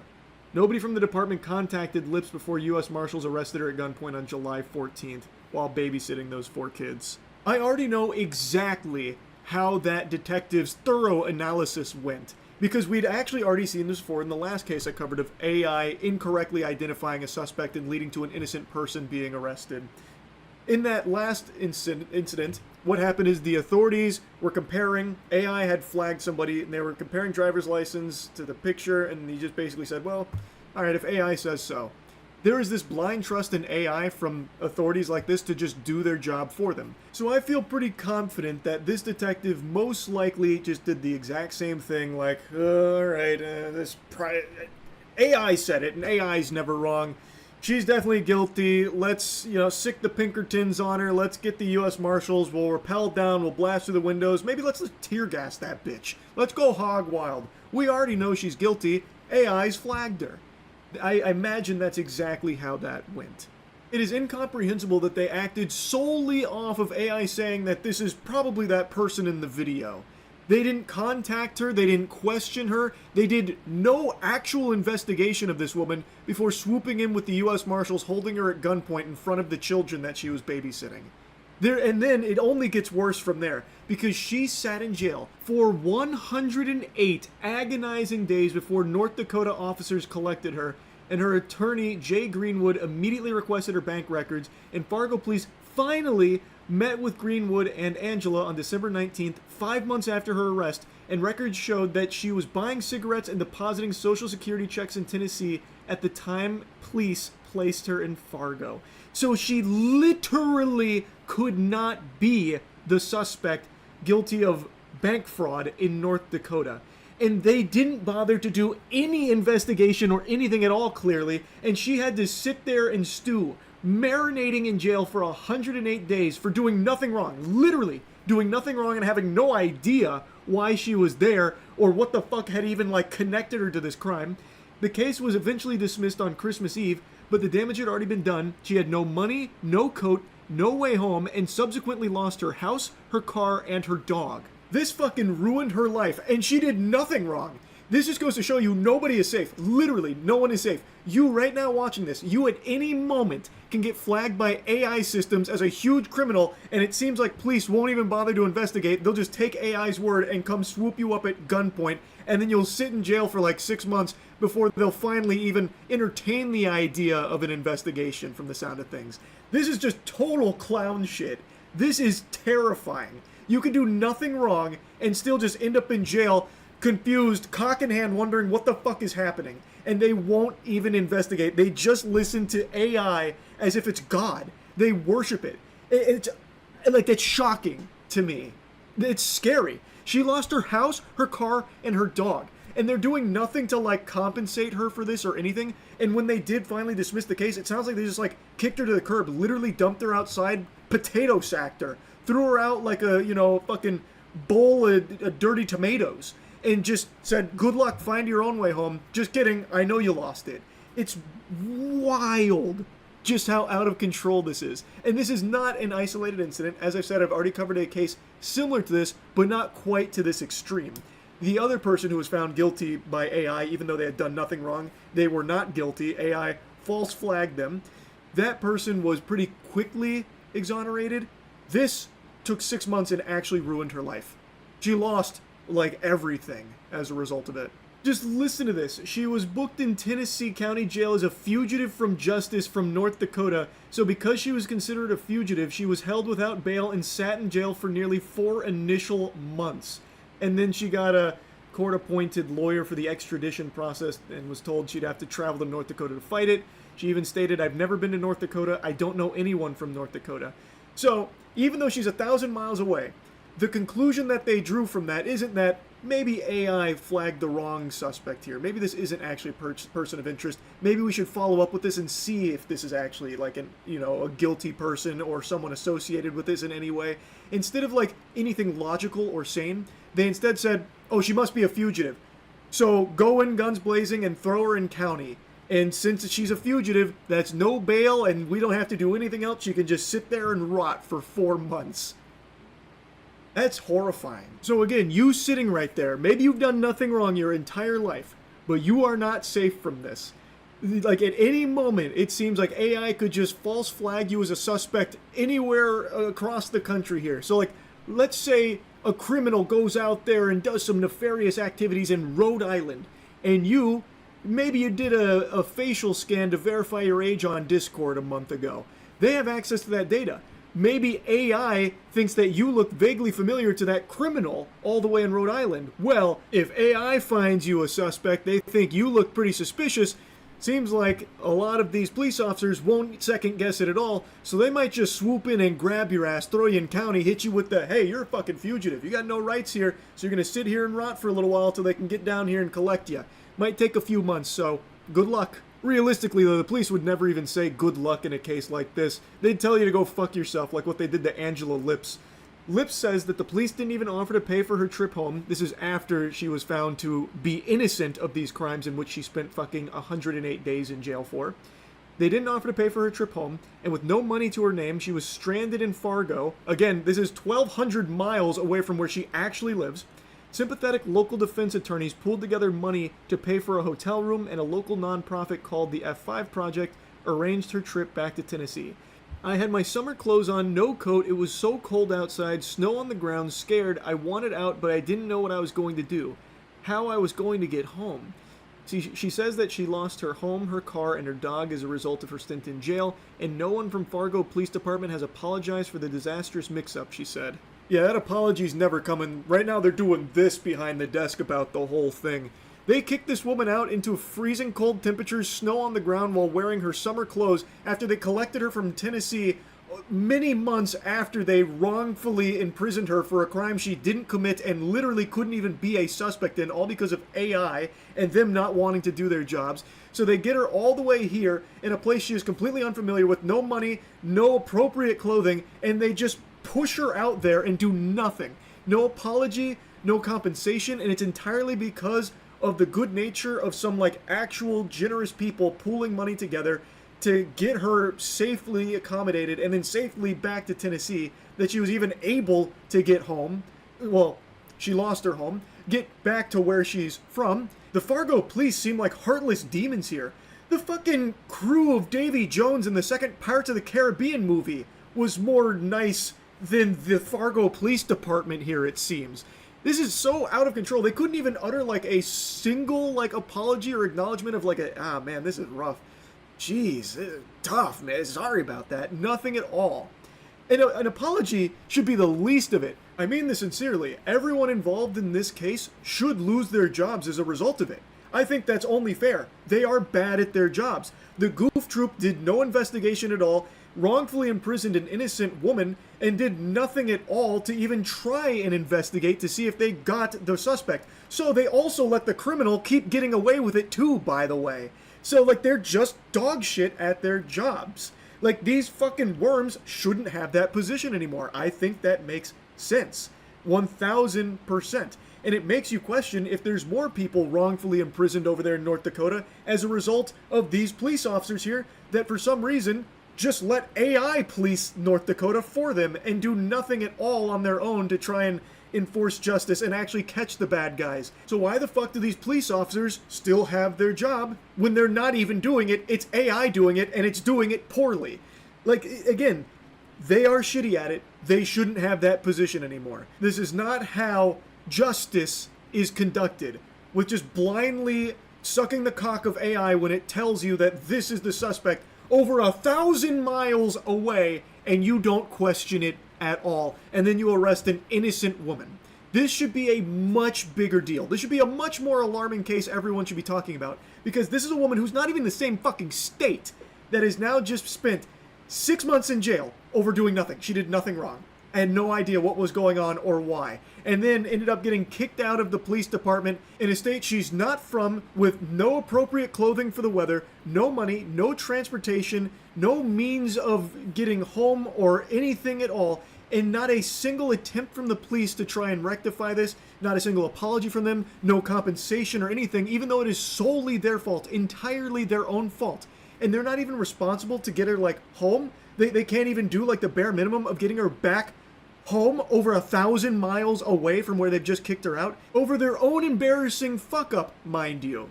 Like, this is just completely unacceptable. It's like, she should be getting oodles of cash from these fucking idiots who have had a deep negative impact on her life. She lost so much from this, and they're not doing anything?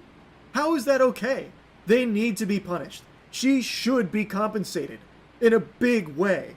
This actually infuriated me learning about this story. And again, like I said, this isn't the only time it's happened, but this is by far the most extreme example of it happening. But yeah, this shit really grinded my gears, so I really wanted to talk about it. That's about it. So yeah.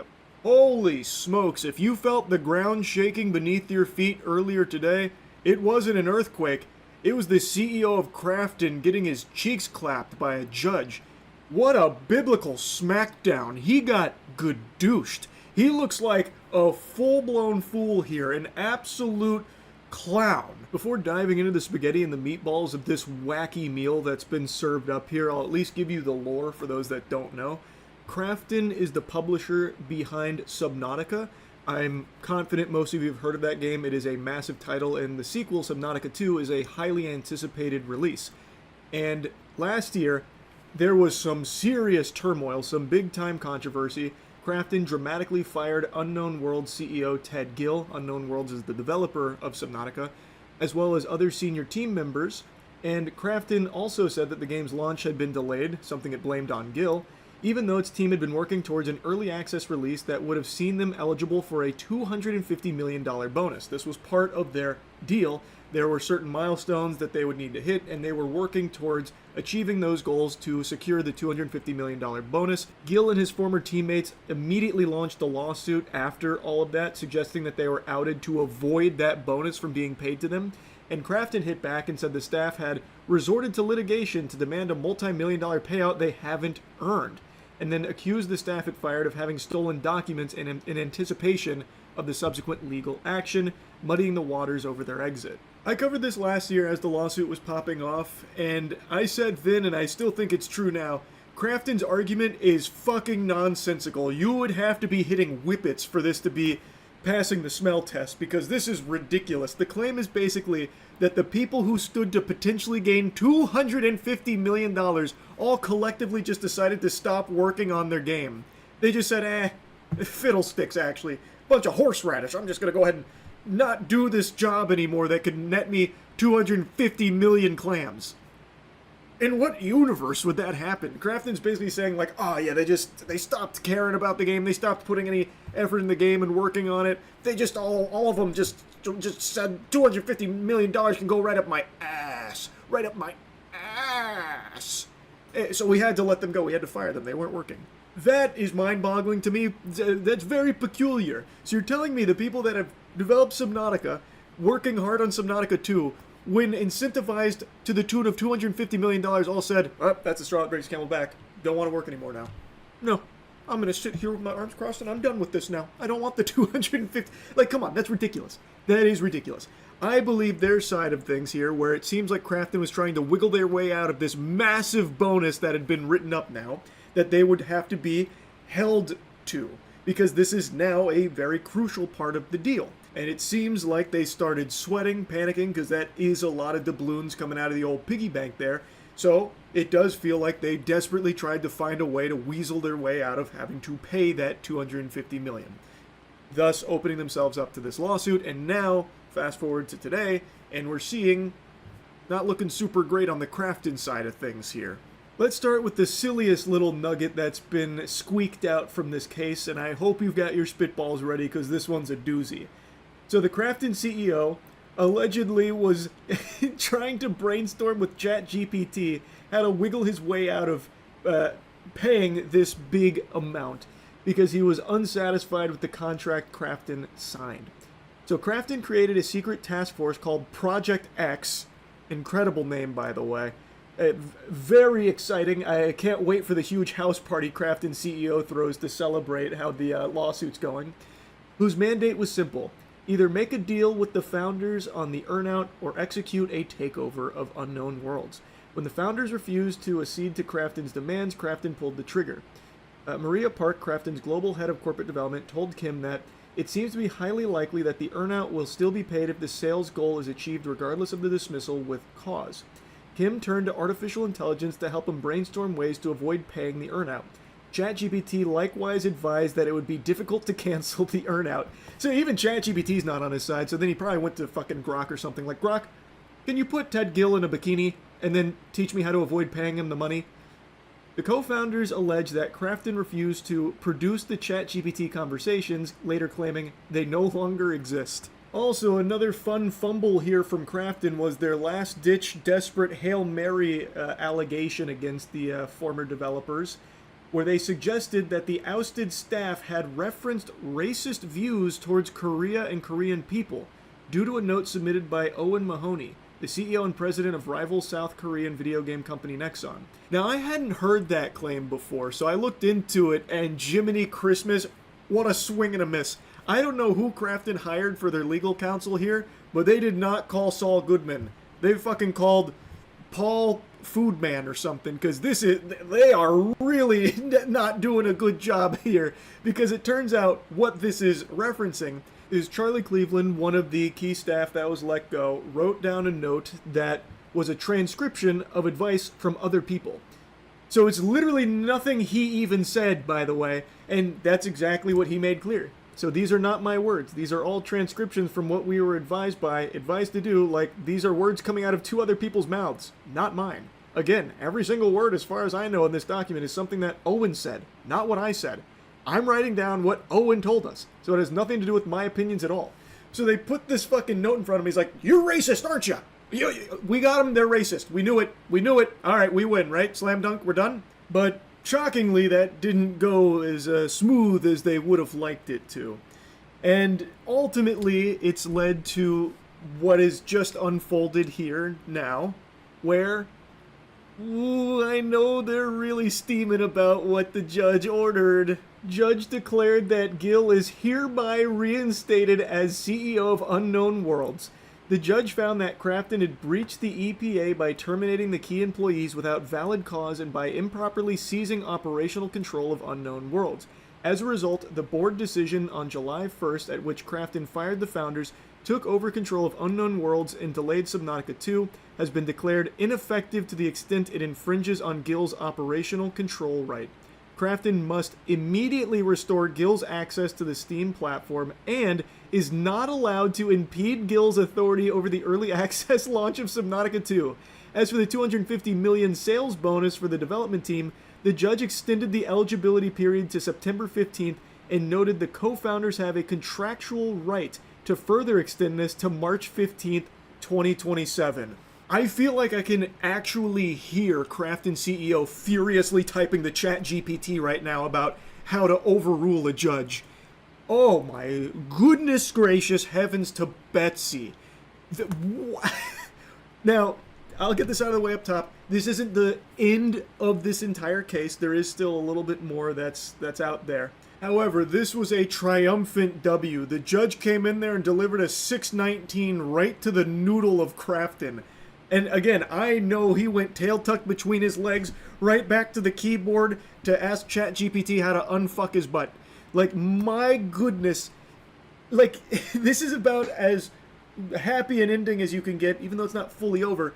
Not only is Gill back as the CEO of Unknown Worlds, but Crafton can now no longer impede his operational control over Subnautica. So they can't get in his way anymore. So now, if Crafton CEO decides to, take a little peek into the offices, he's going to just be there fucking fuming, like, like they'd have to put him in a straitjacket so he didn't just go over there and start, like, trying to strangle Gill to stop him from working on the game to protect the $250 million bonus. Like, it is actually incredible. He not only gets his position back, but the $250 million bonus is once again back on the table.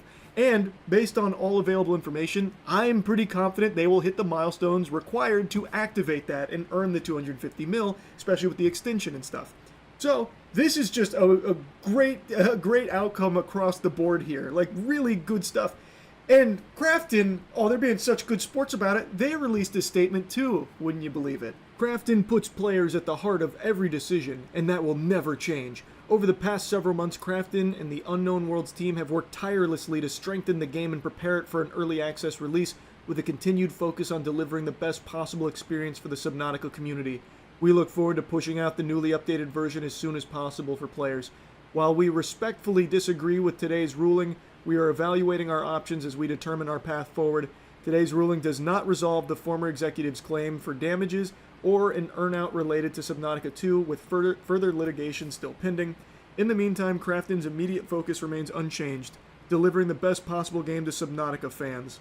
Yeah, you can really feel the love. You can really get the sense that Krafton puts players at the heart of every decision, which is why they tried to fuck the developers up here, at the cost of the quality of the game, mind you, in order to try and save the $250 million that they had already agreed to as part of the negotiations. Yeah, Krafton really values the quality of the product and trying to give the community the best Subnautica can possibly offer by firing the co-founders. That surely will help. That won't be a detriment to the game in any way, I'm sure.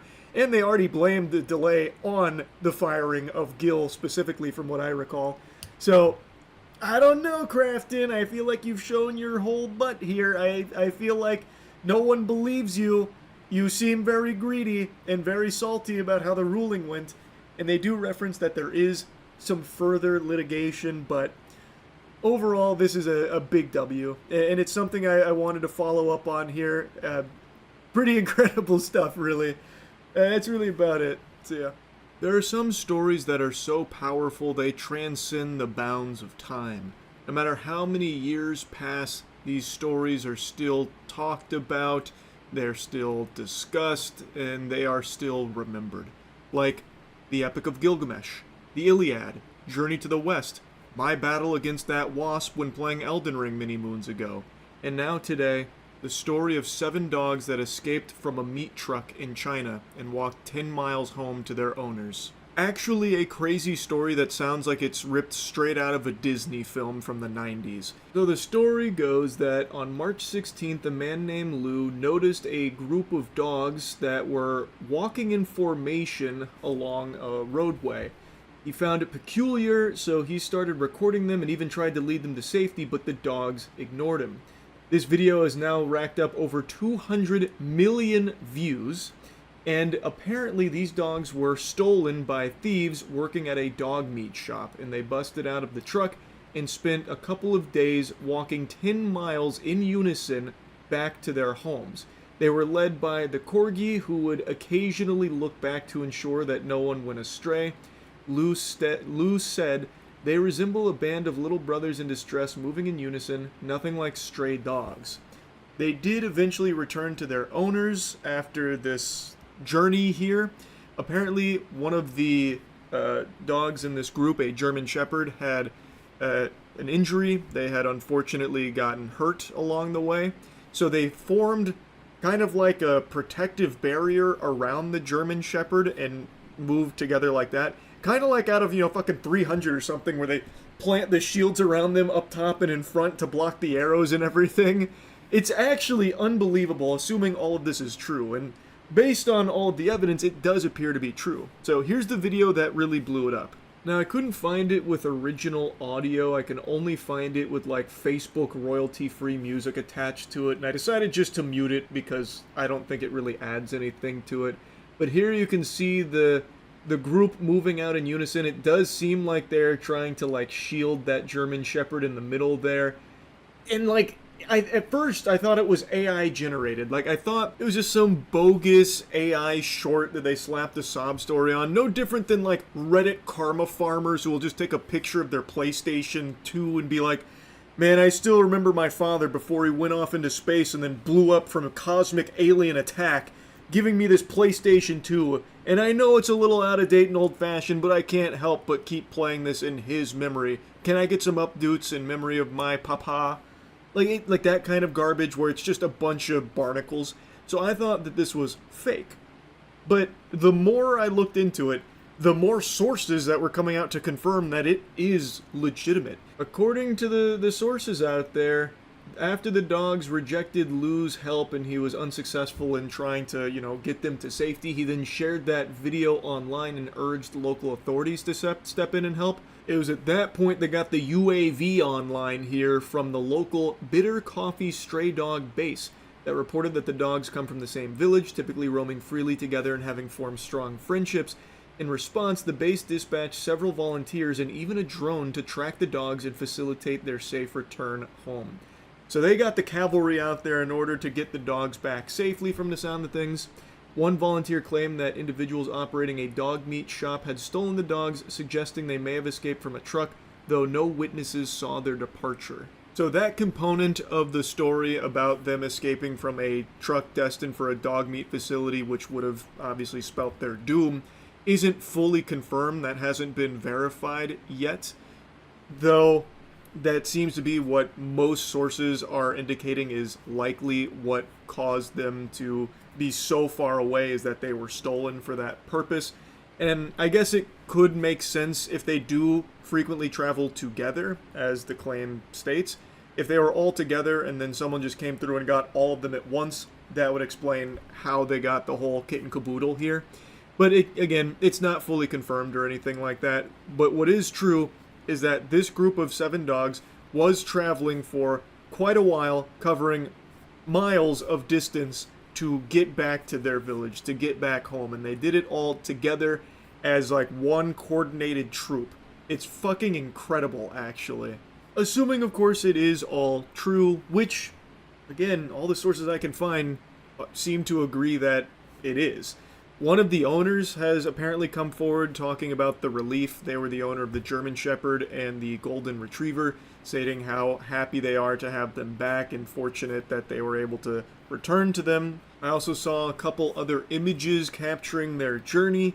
So yeah, I personally believe that it's real, and man, that shit is crazy. Like, I'm very happy that they made it back safely. As of now, this is all the information that's available. I'm hoping there'll be some additional information and a follow-up investigation trying to find the thieves that were responsible for taking the dogs, and hopefully they'll be brought to justice. It is a crime, what they did. It is 100% a crime, so hopefully they get punished for it. Anyway, even though this is a story about dogs finding their way home, there really is just something inspirational about it to a certain degree, to see this kind of gumption, to see them band together and go over the course of a couple days, many miles home against all the odds, and get back safely all together as one unit, is really just something super incredible. So yeah, I just wanted to yap about it a bit. That's it. So yeah, 3 reviews, 1 cup. I'm going to be reviewing 3 shows that all ended this week in this video here, doing it all in one, going crazy style on it. So I want to start with what I think to be the most, interesting that not enough people are talking about. Sentenced to be a Hero. I made a video glazing this when it first aired. The first episode was like an hour long, and it felt like I watched an entire movie's worth of content to kick off the season. I was blown away. I know nothing about Sentenced to be a Hero. I watched that on a whim because so many other people were gushing grannies on it, and I thought, well, this isn't something I heard of, so how good could it be? And then episode 1 came out and just slapped me around with high-quality animation and a really interesting story. I expected generic slop. It was not. It had a pretty simple premise, but throughout the season it fleshed it out into something genuinely interesting, and I am glued to it. So I was hooked right away. And a lot of people were, but unfortunately it's come out at the worst possible time because this season's lineup was so stacked. It was clashing with Titans, the Behemoths, JJK, Freeran, Hell's Paradise, Fate's Strange Fake. Like, it was such a big stacked lineup that unfortunately Sentenced to be a Hero started to fall off of people's radar, starting to play second fiddle, and then everyone just kind of collectively stopped talking about it, which is such a fucking shame, because if this came out at any other time, it would have been the standout. This would have been what everyone was talking about and suckling on, because it's extremely good. The animation is top tier. I would say it's second only to JJK this season. I put it over Fate's Strange Fake and Hell's Paradise in that regard. Its action, I think, is beautifully animated. And every single episode of Sentenced to be a Hero had action. There was never any, like, you know, slow slog, anything, like, boring. It was just a lot of action. But even while delivering all of this, it still kept planting seeds of mystery and, like, intrigue. I will say that its characters aren't exactly the deepest. They're pretty standard shonen tropes that I feel like pretty much all of you have seen before. You'll definitely recognize that in a lot of these characters. But they're put into a world that is unlike most others that are out there, where being a hero is like the ultimate punishment for only the most vile of criminals, where they can't die and they have to devote their lives to just saving everyone else. No glory, no fame, no appreciation. These are scum villains. Those are your heroes, and we follow the hero unit as they are saving the world from the demon blight who use fairies to basically just destroy humanity. But along the way, and I'm going to get into a little spoilers here because, you know, the season just ended and I want to talk about a lot of the things I liked. Throughout the journey, you learn that there's other forces at play, coexisters that want to exist with the demon blight, because they believe humanity is doomed, and the only way to ensure a future for themselves and the ones they care about is through cooperation with the demon blight and accelerating their plans so that way they can have authority in the new world once humanity falls. So then, not only are they clashing with the demon blight, they're clashing with other humans that have allied with them. And in particular, this concept gets explored extremely well in the final episode. My jaw was on the floor for the finale here. The fight with Bujum was great, and then the final episode hits, and you get so much that had me on the edge of my fucking seat, man. Like, Kivia's clash with a very important figure in her life and everything that unfolded there. And then, I'm trying to avoid, like, the biggest spoilers here, but I just want to say it was masterfully done how they handled that. It was animated beautifully, and it was extremely emotional. These characters that we had followed throughout the entire season, everything getting flipped on its head in a crazy clash at the end that doesn't feel like just an ass pull, but feels like a really natural development of things. Holy shit. Chef's kiss. It was incredible. I really, really, really liked this season, and I hope that there's more to come from this, because they did a great job. They knocked it out of the park. I know I've been complimenting its action in particular because there is so much of it here, but as I said, it's not just that. I think they do a great job of setting up a very interesting world, and I'm excited to see more from the characters. Like I said, they are a little one-dimensional throughout Season 1. There's not like a ton that you get. Outside of Kivia. Kivia is the one that gets the most development. She gets fleshed out a lot by the end, but the rest around her, also aside from Xylo, he gets a lot of fleshing out too. But like the other cast of heroes, they don't get a ton of time to shine and develop, but even still, they're very cool and they're very hype. Especially someone that we only get introduced to in like the last 2 episodes, Rhino. I'm really excited to see more from Rhino, because there was a big twist with that character, and even though we just met him, it felt substantial and it felt really interesting. But anyway, I won't yap too long on Sentenced to be a Hero since I'm reviewing 2 other shows here, but I want to say, this show is incredible. I really hope people stop sleeping on it. Let's now move on to probably the one everyone wants to hear my thoughts on, JJK Season 3 Part 1. I'm a big Jujutsu Kaisen guy. I think all of you know that. I was very excited for Season 3, and overall, I really liked Season 3. But I don't think it was flawless, and it's something I talked about on stream throughout the season as it was airing, and I was met with collective boos because people don't like when you step out of line of the hype train and rock the boat, but I feel like it wasn't as strong as Season 1 and 2. There were extremely great moments in Season 3, of course, and some of the new characters they introduced I am really happy to see there. I'm really, really happy that Yuta is blossoming here after JJK0. We get to see a lot more of him in Season 3. He is an extraordinary character. I also really liked Higuruma. I think he was extremely exciting as well. It's just season 3, I think, got a little too lost in the sauce of the culling game and its rules, and really drilling home numerous times, even outside of like the infamous lore dump episode where it's basically an entire episode dedicated to just vomiting out all of the culling game rules and regulations. Like, I felt like I was at a fucking board meeting for it. But even outside of that, there are just multiple times where it like just halts its own momentum to just over-explain what's happening in the grand scheme of the culling game itself. You know, like explaining someone's curse technique and then talking about why they need to take those points or add a rule that allows them to take points in order to accomplish this goal. Like, it just felt to me like they didn't respect the audience's intelligence to kind of piece it together on why certain things were happening. So they would instead just like hit the brakes screeching and then explain it to you. And to me, it just felt like a little messy because of that. And of course, like, it jumps all over the place, which I don't really have a huge issue with, but I know a lot of other people did. They felt like it made the story a little more disjointed, which I can see that, but that personally didn't bother me nearly as much as just like this constant need to over-explain everything that you're already seeing in order to ensure that you know how it fits into the culling game rules and the big plan and the overall scheme of the culling game. That really did start to irk me. I'm just being honest. I don't think it ruined the season or anything, but I do think that it weakened some moments because of that. But like I said, overall, I still really enjoyed it. Like, it wasn't disappointing by any means, and the final episode of Season 3, Part 1 here, one of the best in the entire series. It might be the best in the entire series. The start to finish, Yuta's fighting against multiple opponents, delightful. What a treat. A visual spectacle. That was a fucking home run. They crushed the finale.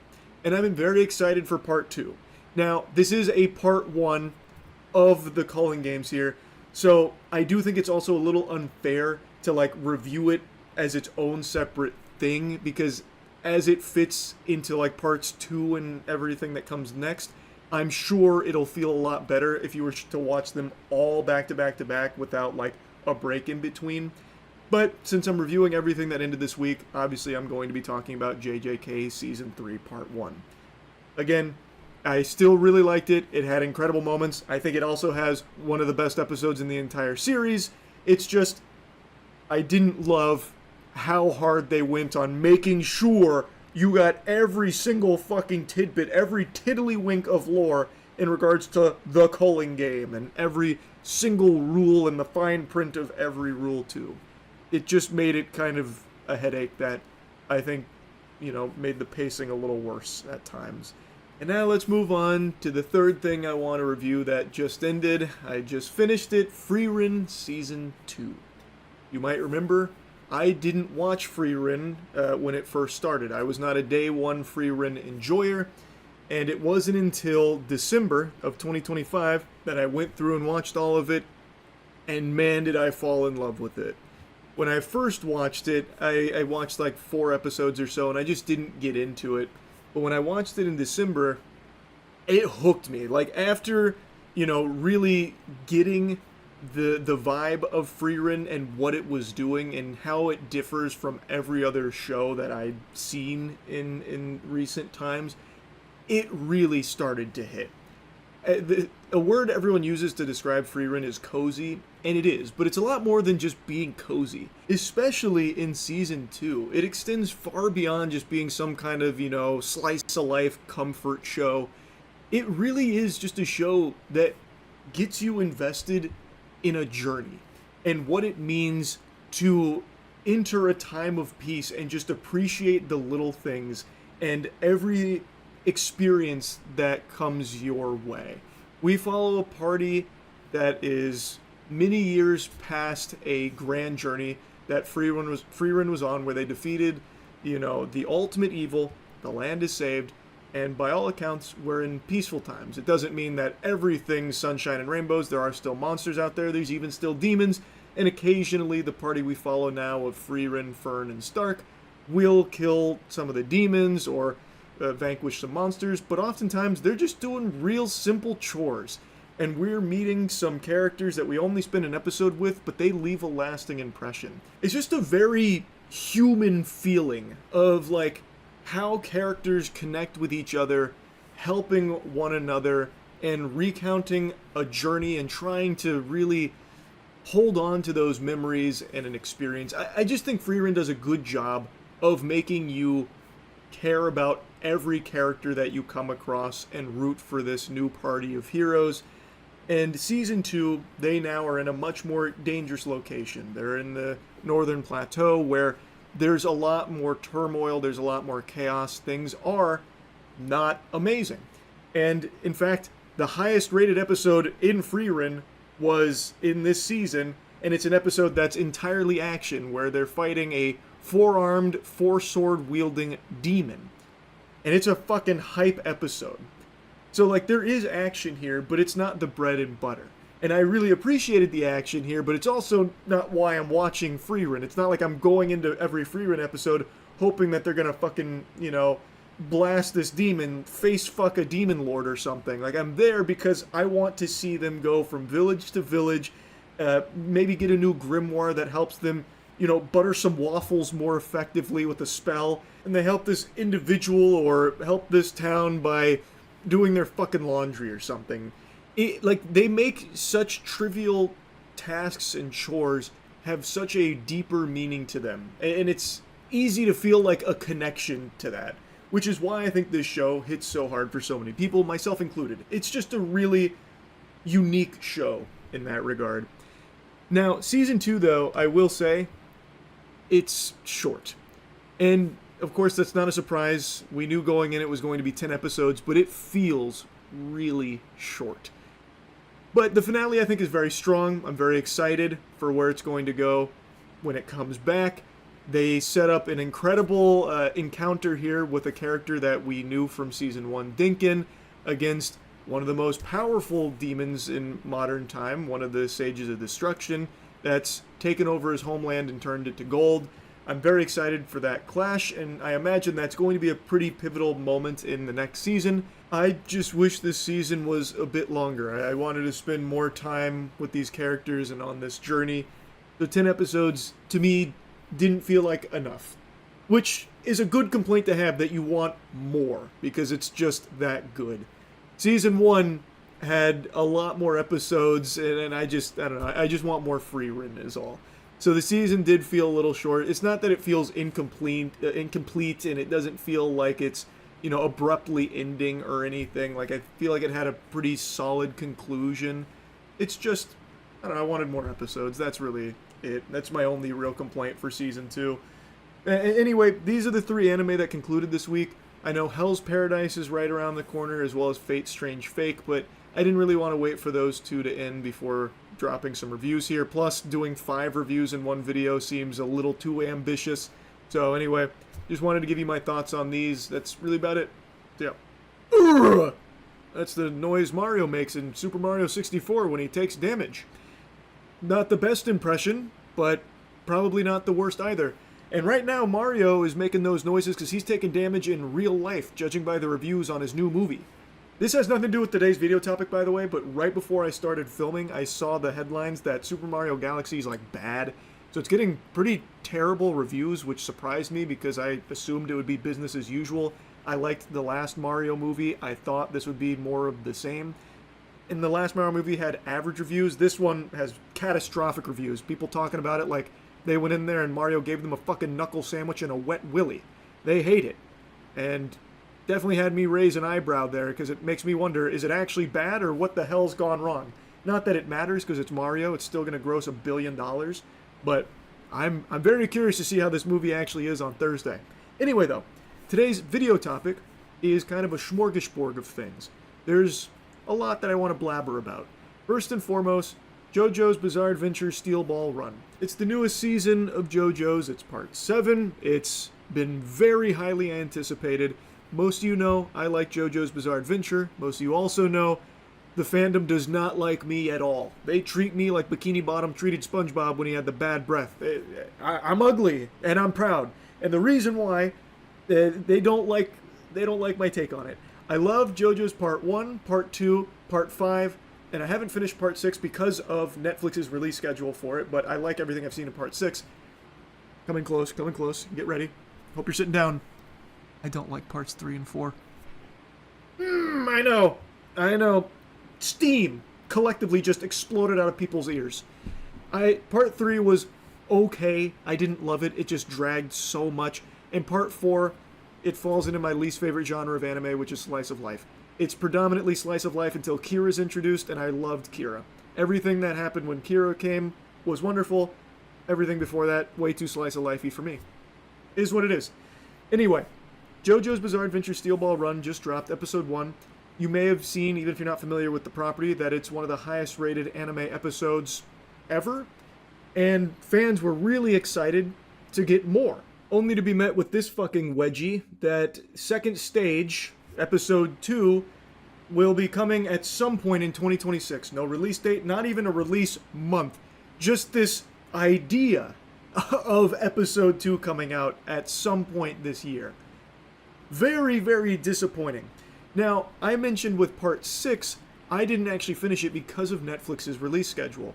They did something called batch release, where they released it in parts, but not in the way that you're thinking. Not like in the way that some anime do, where it's like Part 1 and then like 6 months later, Part 2, which is like a whole nother season.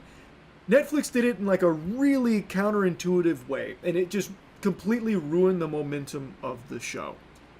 And it seems like, based on this, they're doing the same thing with Part 7 here, Steel Ball Run. They released episode 1, it was a banger. Now we have to wait who knows how long for episode 2 or the next batch of episodes. It's just straight up poop, because what's even the point in releasing the episode here? Why? People are just going to forget about it in like 6 or 8 months, however long it is, until episode 2 finally fucking pops out of the oven here. They squeak it out. Like, it's just, you kill all of the momentum. Everyone that got invested in episode 1 has nothing to do for 6 or 8 months and will just drop it most likely. That's what happened to me as a fan of the property already. So if someone like me, who's already invested in the property, couldn't even like keep up with the release schedule on Part 6, what fucking hope is there for a casual fan to keep caring about it? You know what I mean? It's very silly. As many people talk about these days, weekly releases are just the best for shows. Hands down. I think the binge model is obsolete. That's just for gluttonous heathens at this point. I see no value in the binged model unless you just want to endlessly consume and forget. There's just only positives to doing weekly releases for a show or anime, because then it's always top of mind. It keeps stretching out the hype and the momentum. It allows for conversations around each episode. It lets people get excited and get invested, as opposed to just like one big drop and then everyone's all over the place with it. It's hard to talk about it because everyone's at different points, and I know I've yapped about that a lot. It's just crazy to me that we still have things like this happen. It just doesn't make sense. So, very disappointed with how Netflix is handling Steel Ball Run. Hopefully, they do have like this big come to Jesus moment and realize like maybe we shouldn't wait till the end of the year, which is the speculation, for episode 2 to come out. Maybe we should do it a little bit sooner here. But I guess we'll see. I doubt they're going to change course, but who knows. What we do know, though, is that there's a lot of butts getting fucked right now by Sony. There was a huge price increase that was just announced recently about how basically everything's going up by at least $100. So PS5 disc edition goes from $550 to $650. The digital only goes to $600, and the PS5 Pro goes all the way to $900, a $150 price hike. Now, the reasoning they gave for the price hike is, I think you can guess it, things like RAM shortages and just everything we've been seeing across the tech space, citing like big global changes, that kind of thing. But I think their numbers are a load of hooey. I think this is a pretty steep price hike that I don't think is necessarily solely driven by what we've seen like with RAM and all of that.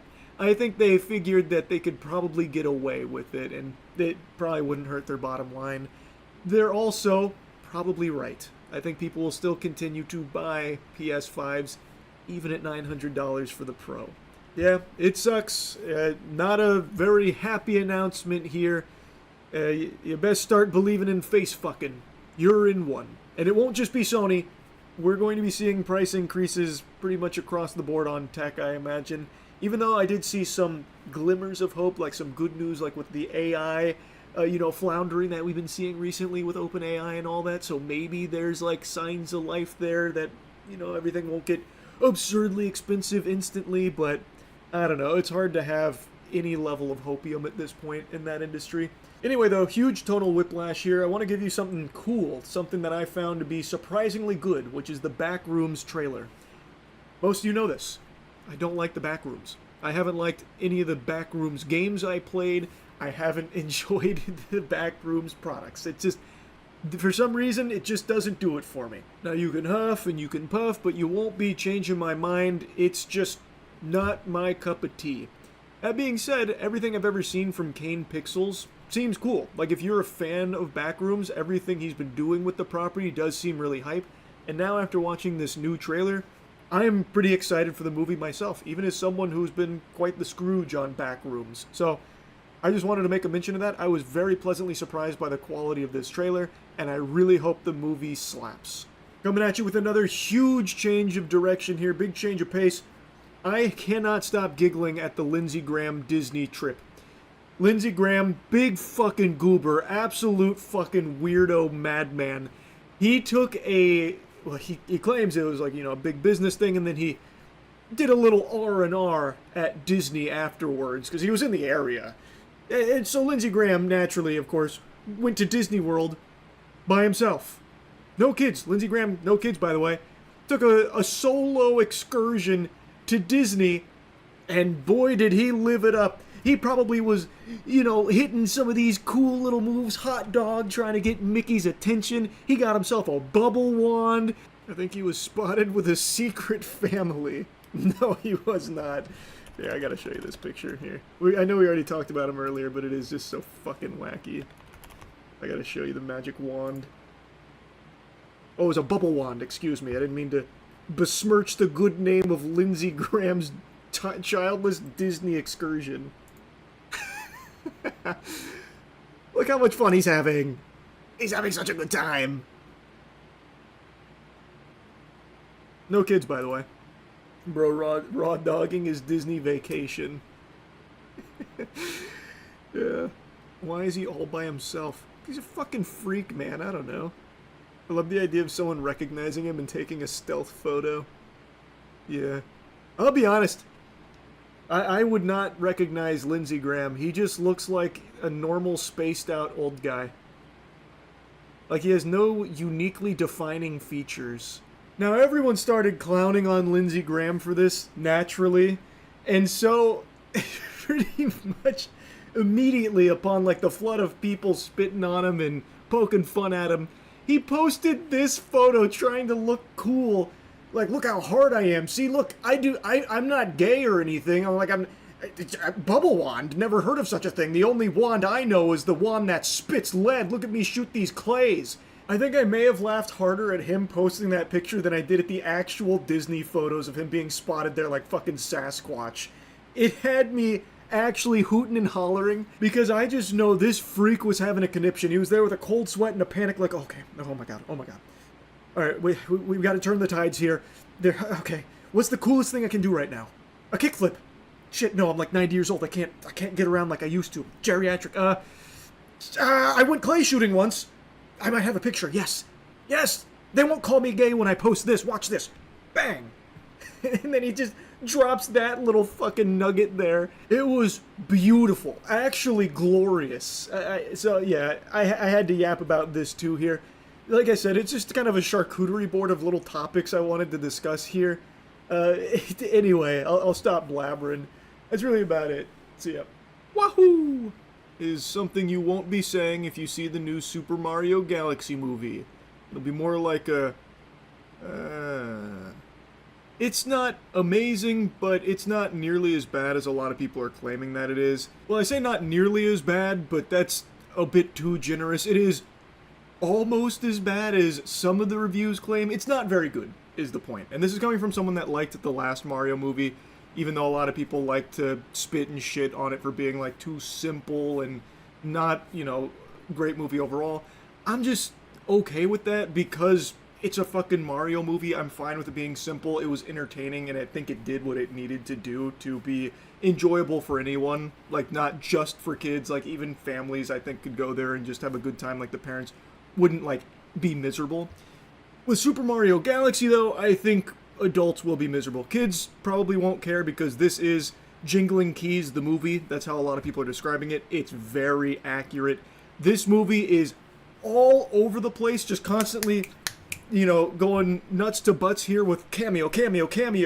Here's plotline, we're abandoning this plotline for new plotline, and then coming back to this one, just all over the place. It's a jumbled mess. But there's no doubt in my mind this is easily going to gross over $1 billion, and I'm confident kids are going to love it. As I said, it is just a movie where it is just always go, go, go. Here's thing happen, and then thing solve, so new thing can happen to then instantly solve to get to next thing that happened. Without a whole lot else there. So I'm very confident that kids are going to really like the film, and I also think if you're just a big fan and just want to see, Mario on the big screen again, you're not going to give a shit if it's not a typical good film per se, because it's going to show you a lot of things that you'll recognize and get excited and hype about, like a 2D segment where you'll be like, oh fuck, I remember playing something that looked just like that on my Game Boy, and look at how many things are happening in that over there. It's all colorful, and the animation is like extremely good. This is what I wanted. And then that's nothing wrong with that. All power to you. But that being said, it's not like an amazing film, and there's nothing wrong with pointing that out. Yes, it is clearly designed for a young audience. This, I think, is even more of a kids' film than the last Mario Brothers movie was. But that doesn't mean that you still can't point out some of its flaws. There's nothing wrong with that. So anyway, let's just go ahead and backwards long jump here into the review. There's going to be spoilers. Fair warning if you care about that for this movie. So, I'll give you the big compliments. I'll give you a little bit of glaze here. I think the animation is beautiful. I think it is visually very nice to look at, and I think the action pops. So when there's like a fight between Bowser Jr. and Mario and Luigi and Yoshi, it's pretty enjoyable. By far the biggest superstar here, the real like shining standout is the music. I liked the music in the first Mario movie, and I actually like the music in this one even more. They fucking crush it on the score here. They take iconic Mario tracks and they remix and fucking reflaffitate those puppies, and they sound great here. They're recognizable but different, and they fit so fucking well in the movie. It is the best part of the movie is the music.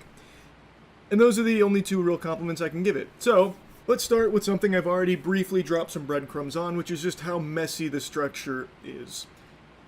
There are multiple times in this film where it introduces a plot element and then abandons it. So like a big thing is in the beginning, Bowser's turning a new leaf. He's getting more in touch with his emotions. He starts becoming friends with Mario, Luigi, and Yoshi. Yoshi gets introduced very early into the film. They become best buds, inseparable immediately.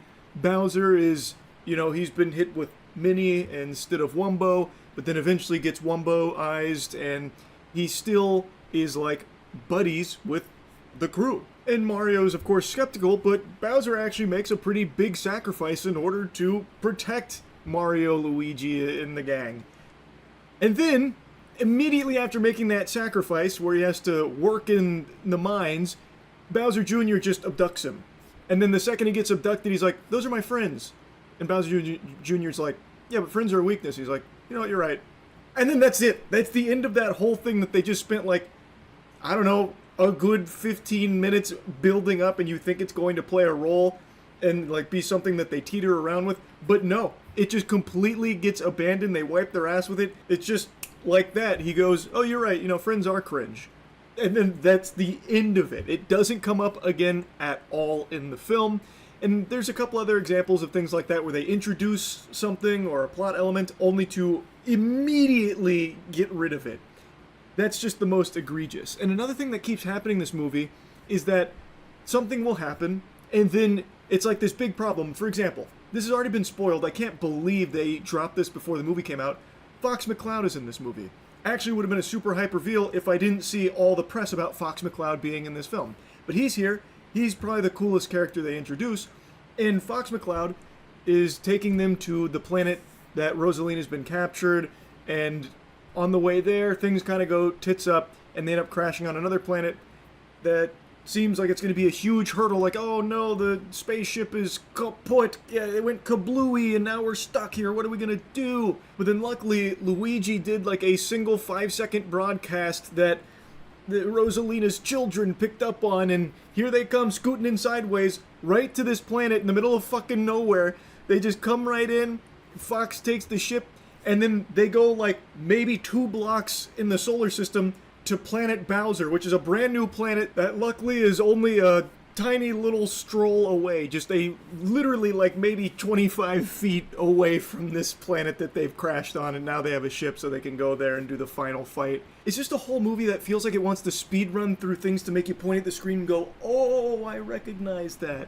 But nothing really connects. Like, there's some characters in here that you'll recognize from the games. Maybe some boss fights. I don't want to spoil any of those, but they're in here as little cameos, but utilized in such a small capacity that it feels like such a sad, disappointing waste of these characters, where they're there for literally like a split second or a single scene, and then never utilized again. Like, a couple of the Easter eggs they put there were cool, but then they have entire characters that you'll know from the games that feel like they probably should have had a bigger role to play, but instead are just binged for the sake of showing, like, oh, on the casino planet, they shot a couple of spitballs, and now they're gone.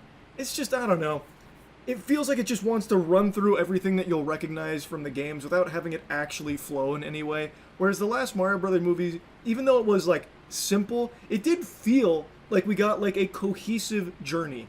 At times, maybe it stumbled a little bit, but here, this movie is just always like, and then they go here, and then they teleport here. And then they get hit by a baby blaster, a baby ray that turns Mario and Luigi into babies, and they crash onto a dinosaur planet, but then they get rescued immediately, and then they go to planet Bowser right away.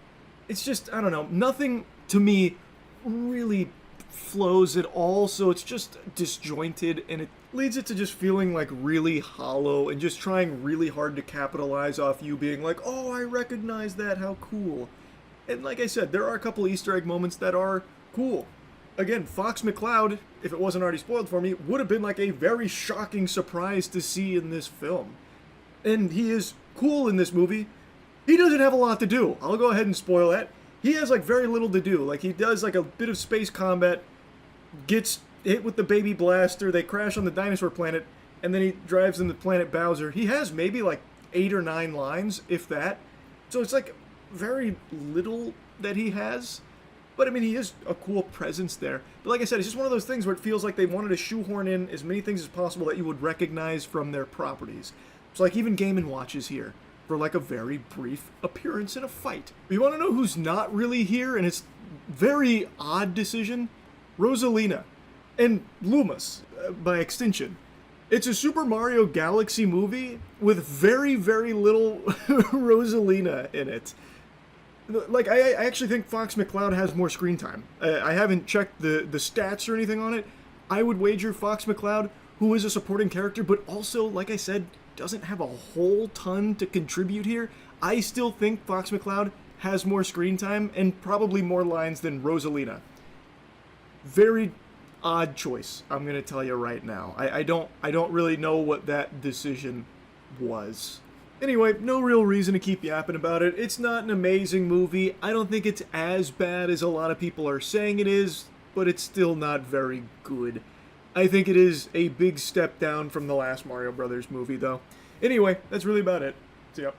Just got back from the cinema after watching Exit 8, a movie that I think a lot of people are sleeping on, but you really shouldn't because it is impressively good, especially for a video game adaptation.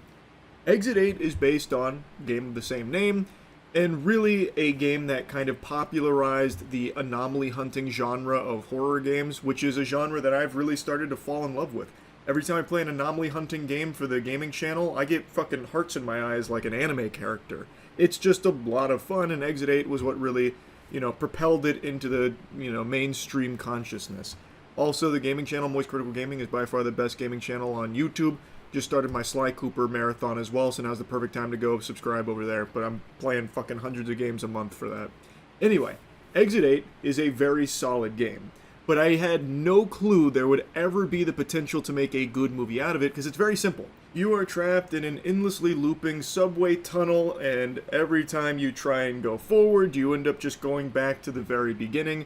The only way to escape is by checking everything with a fine-tooth comb to see if there's anything that has changed, anything that's out of the ordinary about this corridor, and if there's any anomalies there that you detect, if something's out of whack, then you have to turn around and go the other way in order to progress, and you do this until you reach Exit 8.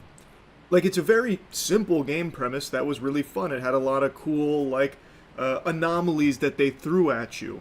But there was not, like, a big, in-depth story that, you know, would get players invested in the character you play. So I really just didn't think that there was any potential for a movie to spawn from it. And if there was, it'd just be like some boring-ass cash grab. That is not the case with Exit 8. This film fucking slaps. They did an incredible job.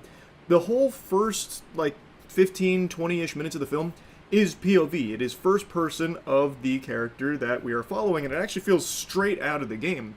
Except, they don't just toss you in there and start hunting anomalies. It gives you a character to care about.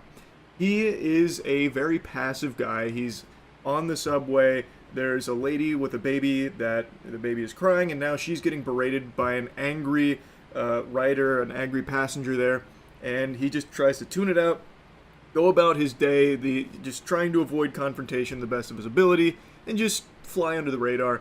He then gets a call from his ex and learns that she is pregnant, and that's when kind of the core of the movie, the heartbeat of the movie, takes form about, is he going to step up to be a father? What will you decide? That's like the big thing. What is the choice that he is going to make? And while on this phone call, he ends up getting trapped in this looping subway passageway, the subway tunnel. And then it becomes very familiar because they got this one-to-one with the game. It is like exactly the same as the game, which was very fucking cool. But even if you haven't played the game, it's very interesting. So he starts to piece together that something's wrong because he's just doing these fucking loops. There's some weird wacko that just keeps walking at him that won't interact. He looks like a robot, just some kind of NPC that's glitching out. He just keeps walking, and then sometimes it goes kind of tits up. This guy will turn around and like follow him while smiling. It's odd. And then he starts to panic, but then he notices the information on the wall tells him how to get out of here, the same way the tutorial in the game does. So then he go gadgets, goes full fucking inspector mode there on the tunnel, and tries to deduce whether or not it's anomaly ridden or clear. And it's always tough because sometimes there's some very obvious blatant ones like fucking big old tsunami that blasts through, and sometimes it's very subtle ones like one of the poster's eyes moved. That kind of thing. I think they did a great job of staying true to the game there and making it tense on the big screen. I thought they really played around with the concept very well.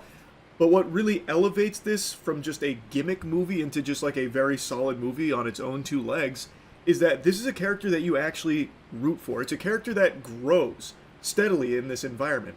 So he starts as like a very passive guy and just trying to like avoid things and kind of duck his head. He doesn't think he's ready to be a father. Now I want to avoid big spoilers for this because I think it's detrimental if I just divulge a ton of things about the movie here, and I really think this is a movie worth watching, so I'm only going to touch on tiny spoilers here to continue to glaze it, and also address one of the main complaints people have about this film that I kind of disagree with. But anyway, that's your little spoiler warning. Since he starts as this passive character, it seems like he's always leaning towards just ducking out and just avoiding anything that might be too hard for him. But now that he's in this endless looping tunnel, he has to really start evolving. He needs to start growing here. And I think they really play around with that well. And it's not just him.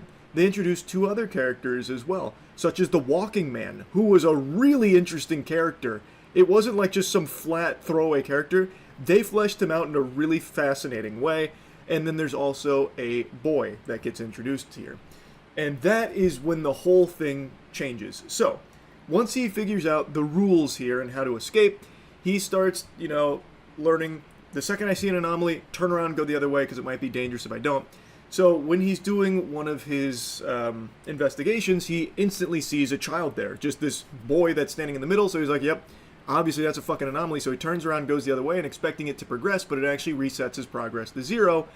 And he realizes, oh, that wasn't an anomaly. That's actually just a child that's also trapped in this as well.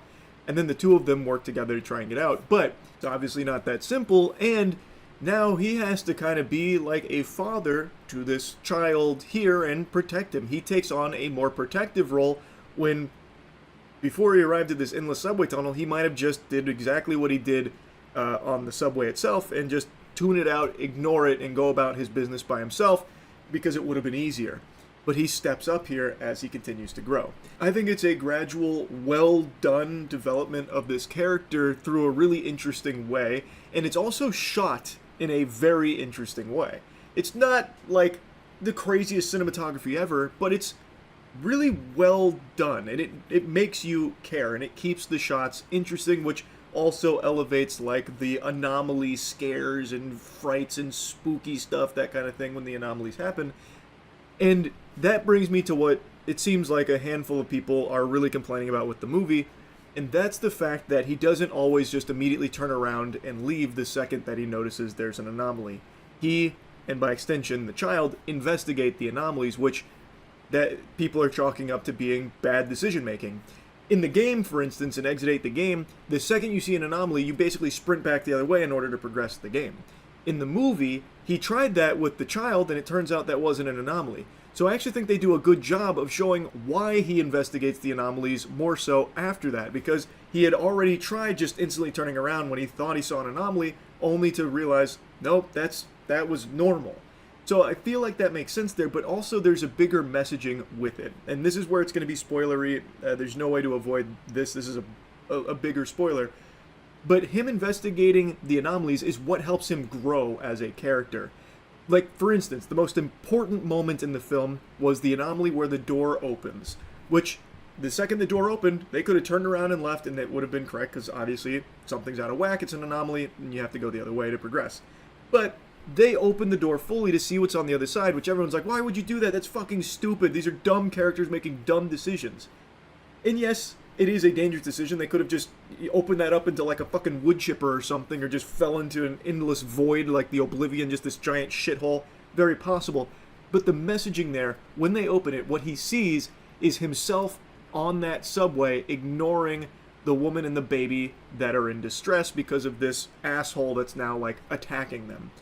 And he is overcome with regret. And it's such an emotional beat that only happens because he investigated. So the anomalies are what lets this character grow. So yeah, the optimal play would be just immediately turn around and leave, but if he did that, he would have ended as the exact same character that we saw him begin with. There's no growth there. So I really think that it was well executed there.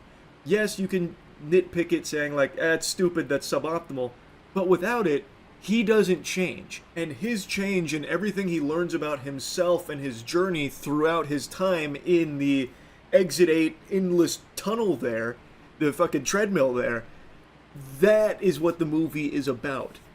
Him and his experience there and how it changes him and helps him develop.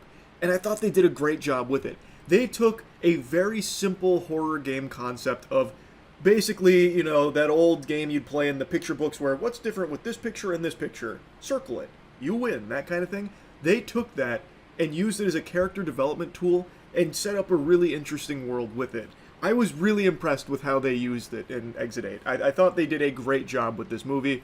I don't really have any complaints other than sometimes it drags. They do let some shots sit for too long that don't really add suspense or tension. It just kind of makes it feel like, all right, come on, we get it. Let's kind of move on to the next thing. Like, there definitely were moments that I thought dragged, but nothing, like, egregious. I really enjoyed this movie a lot more than I thought would ever be even possible with a game like this. So yeah, I thought this slapped. This is definitely a very solid video game adaptation. They took the game and added a story to it and really did it justice. You could even make an argument that they elevated it as well. I'm very, very impressed with what they've done here. So I wanted to yap about this and give you a little review on it, I suppose. That's really about it. Oh, another thing I want to mention. The music in this. They did a great job with the music here, which I didn't expect at all. It's a movie that's really quiet for the most part as he's facing these anomalies, which, again, the message that that is being delivered is about how he's not just like facing these random anomalies, these have meaning. He's facing parts of himself and needs to overcome and grow in order to, make it out of the endless, subway station here. But most of the movie is quiet and a lot of just environmental noise and background noise. But when there's music here, the music goes ballistic. They kind of went hard on the score here. I wanted to make a special mention of that. But anyway, yeah, like I said, it's a very good movie. I recommend it. That's really about it. So, yeah.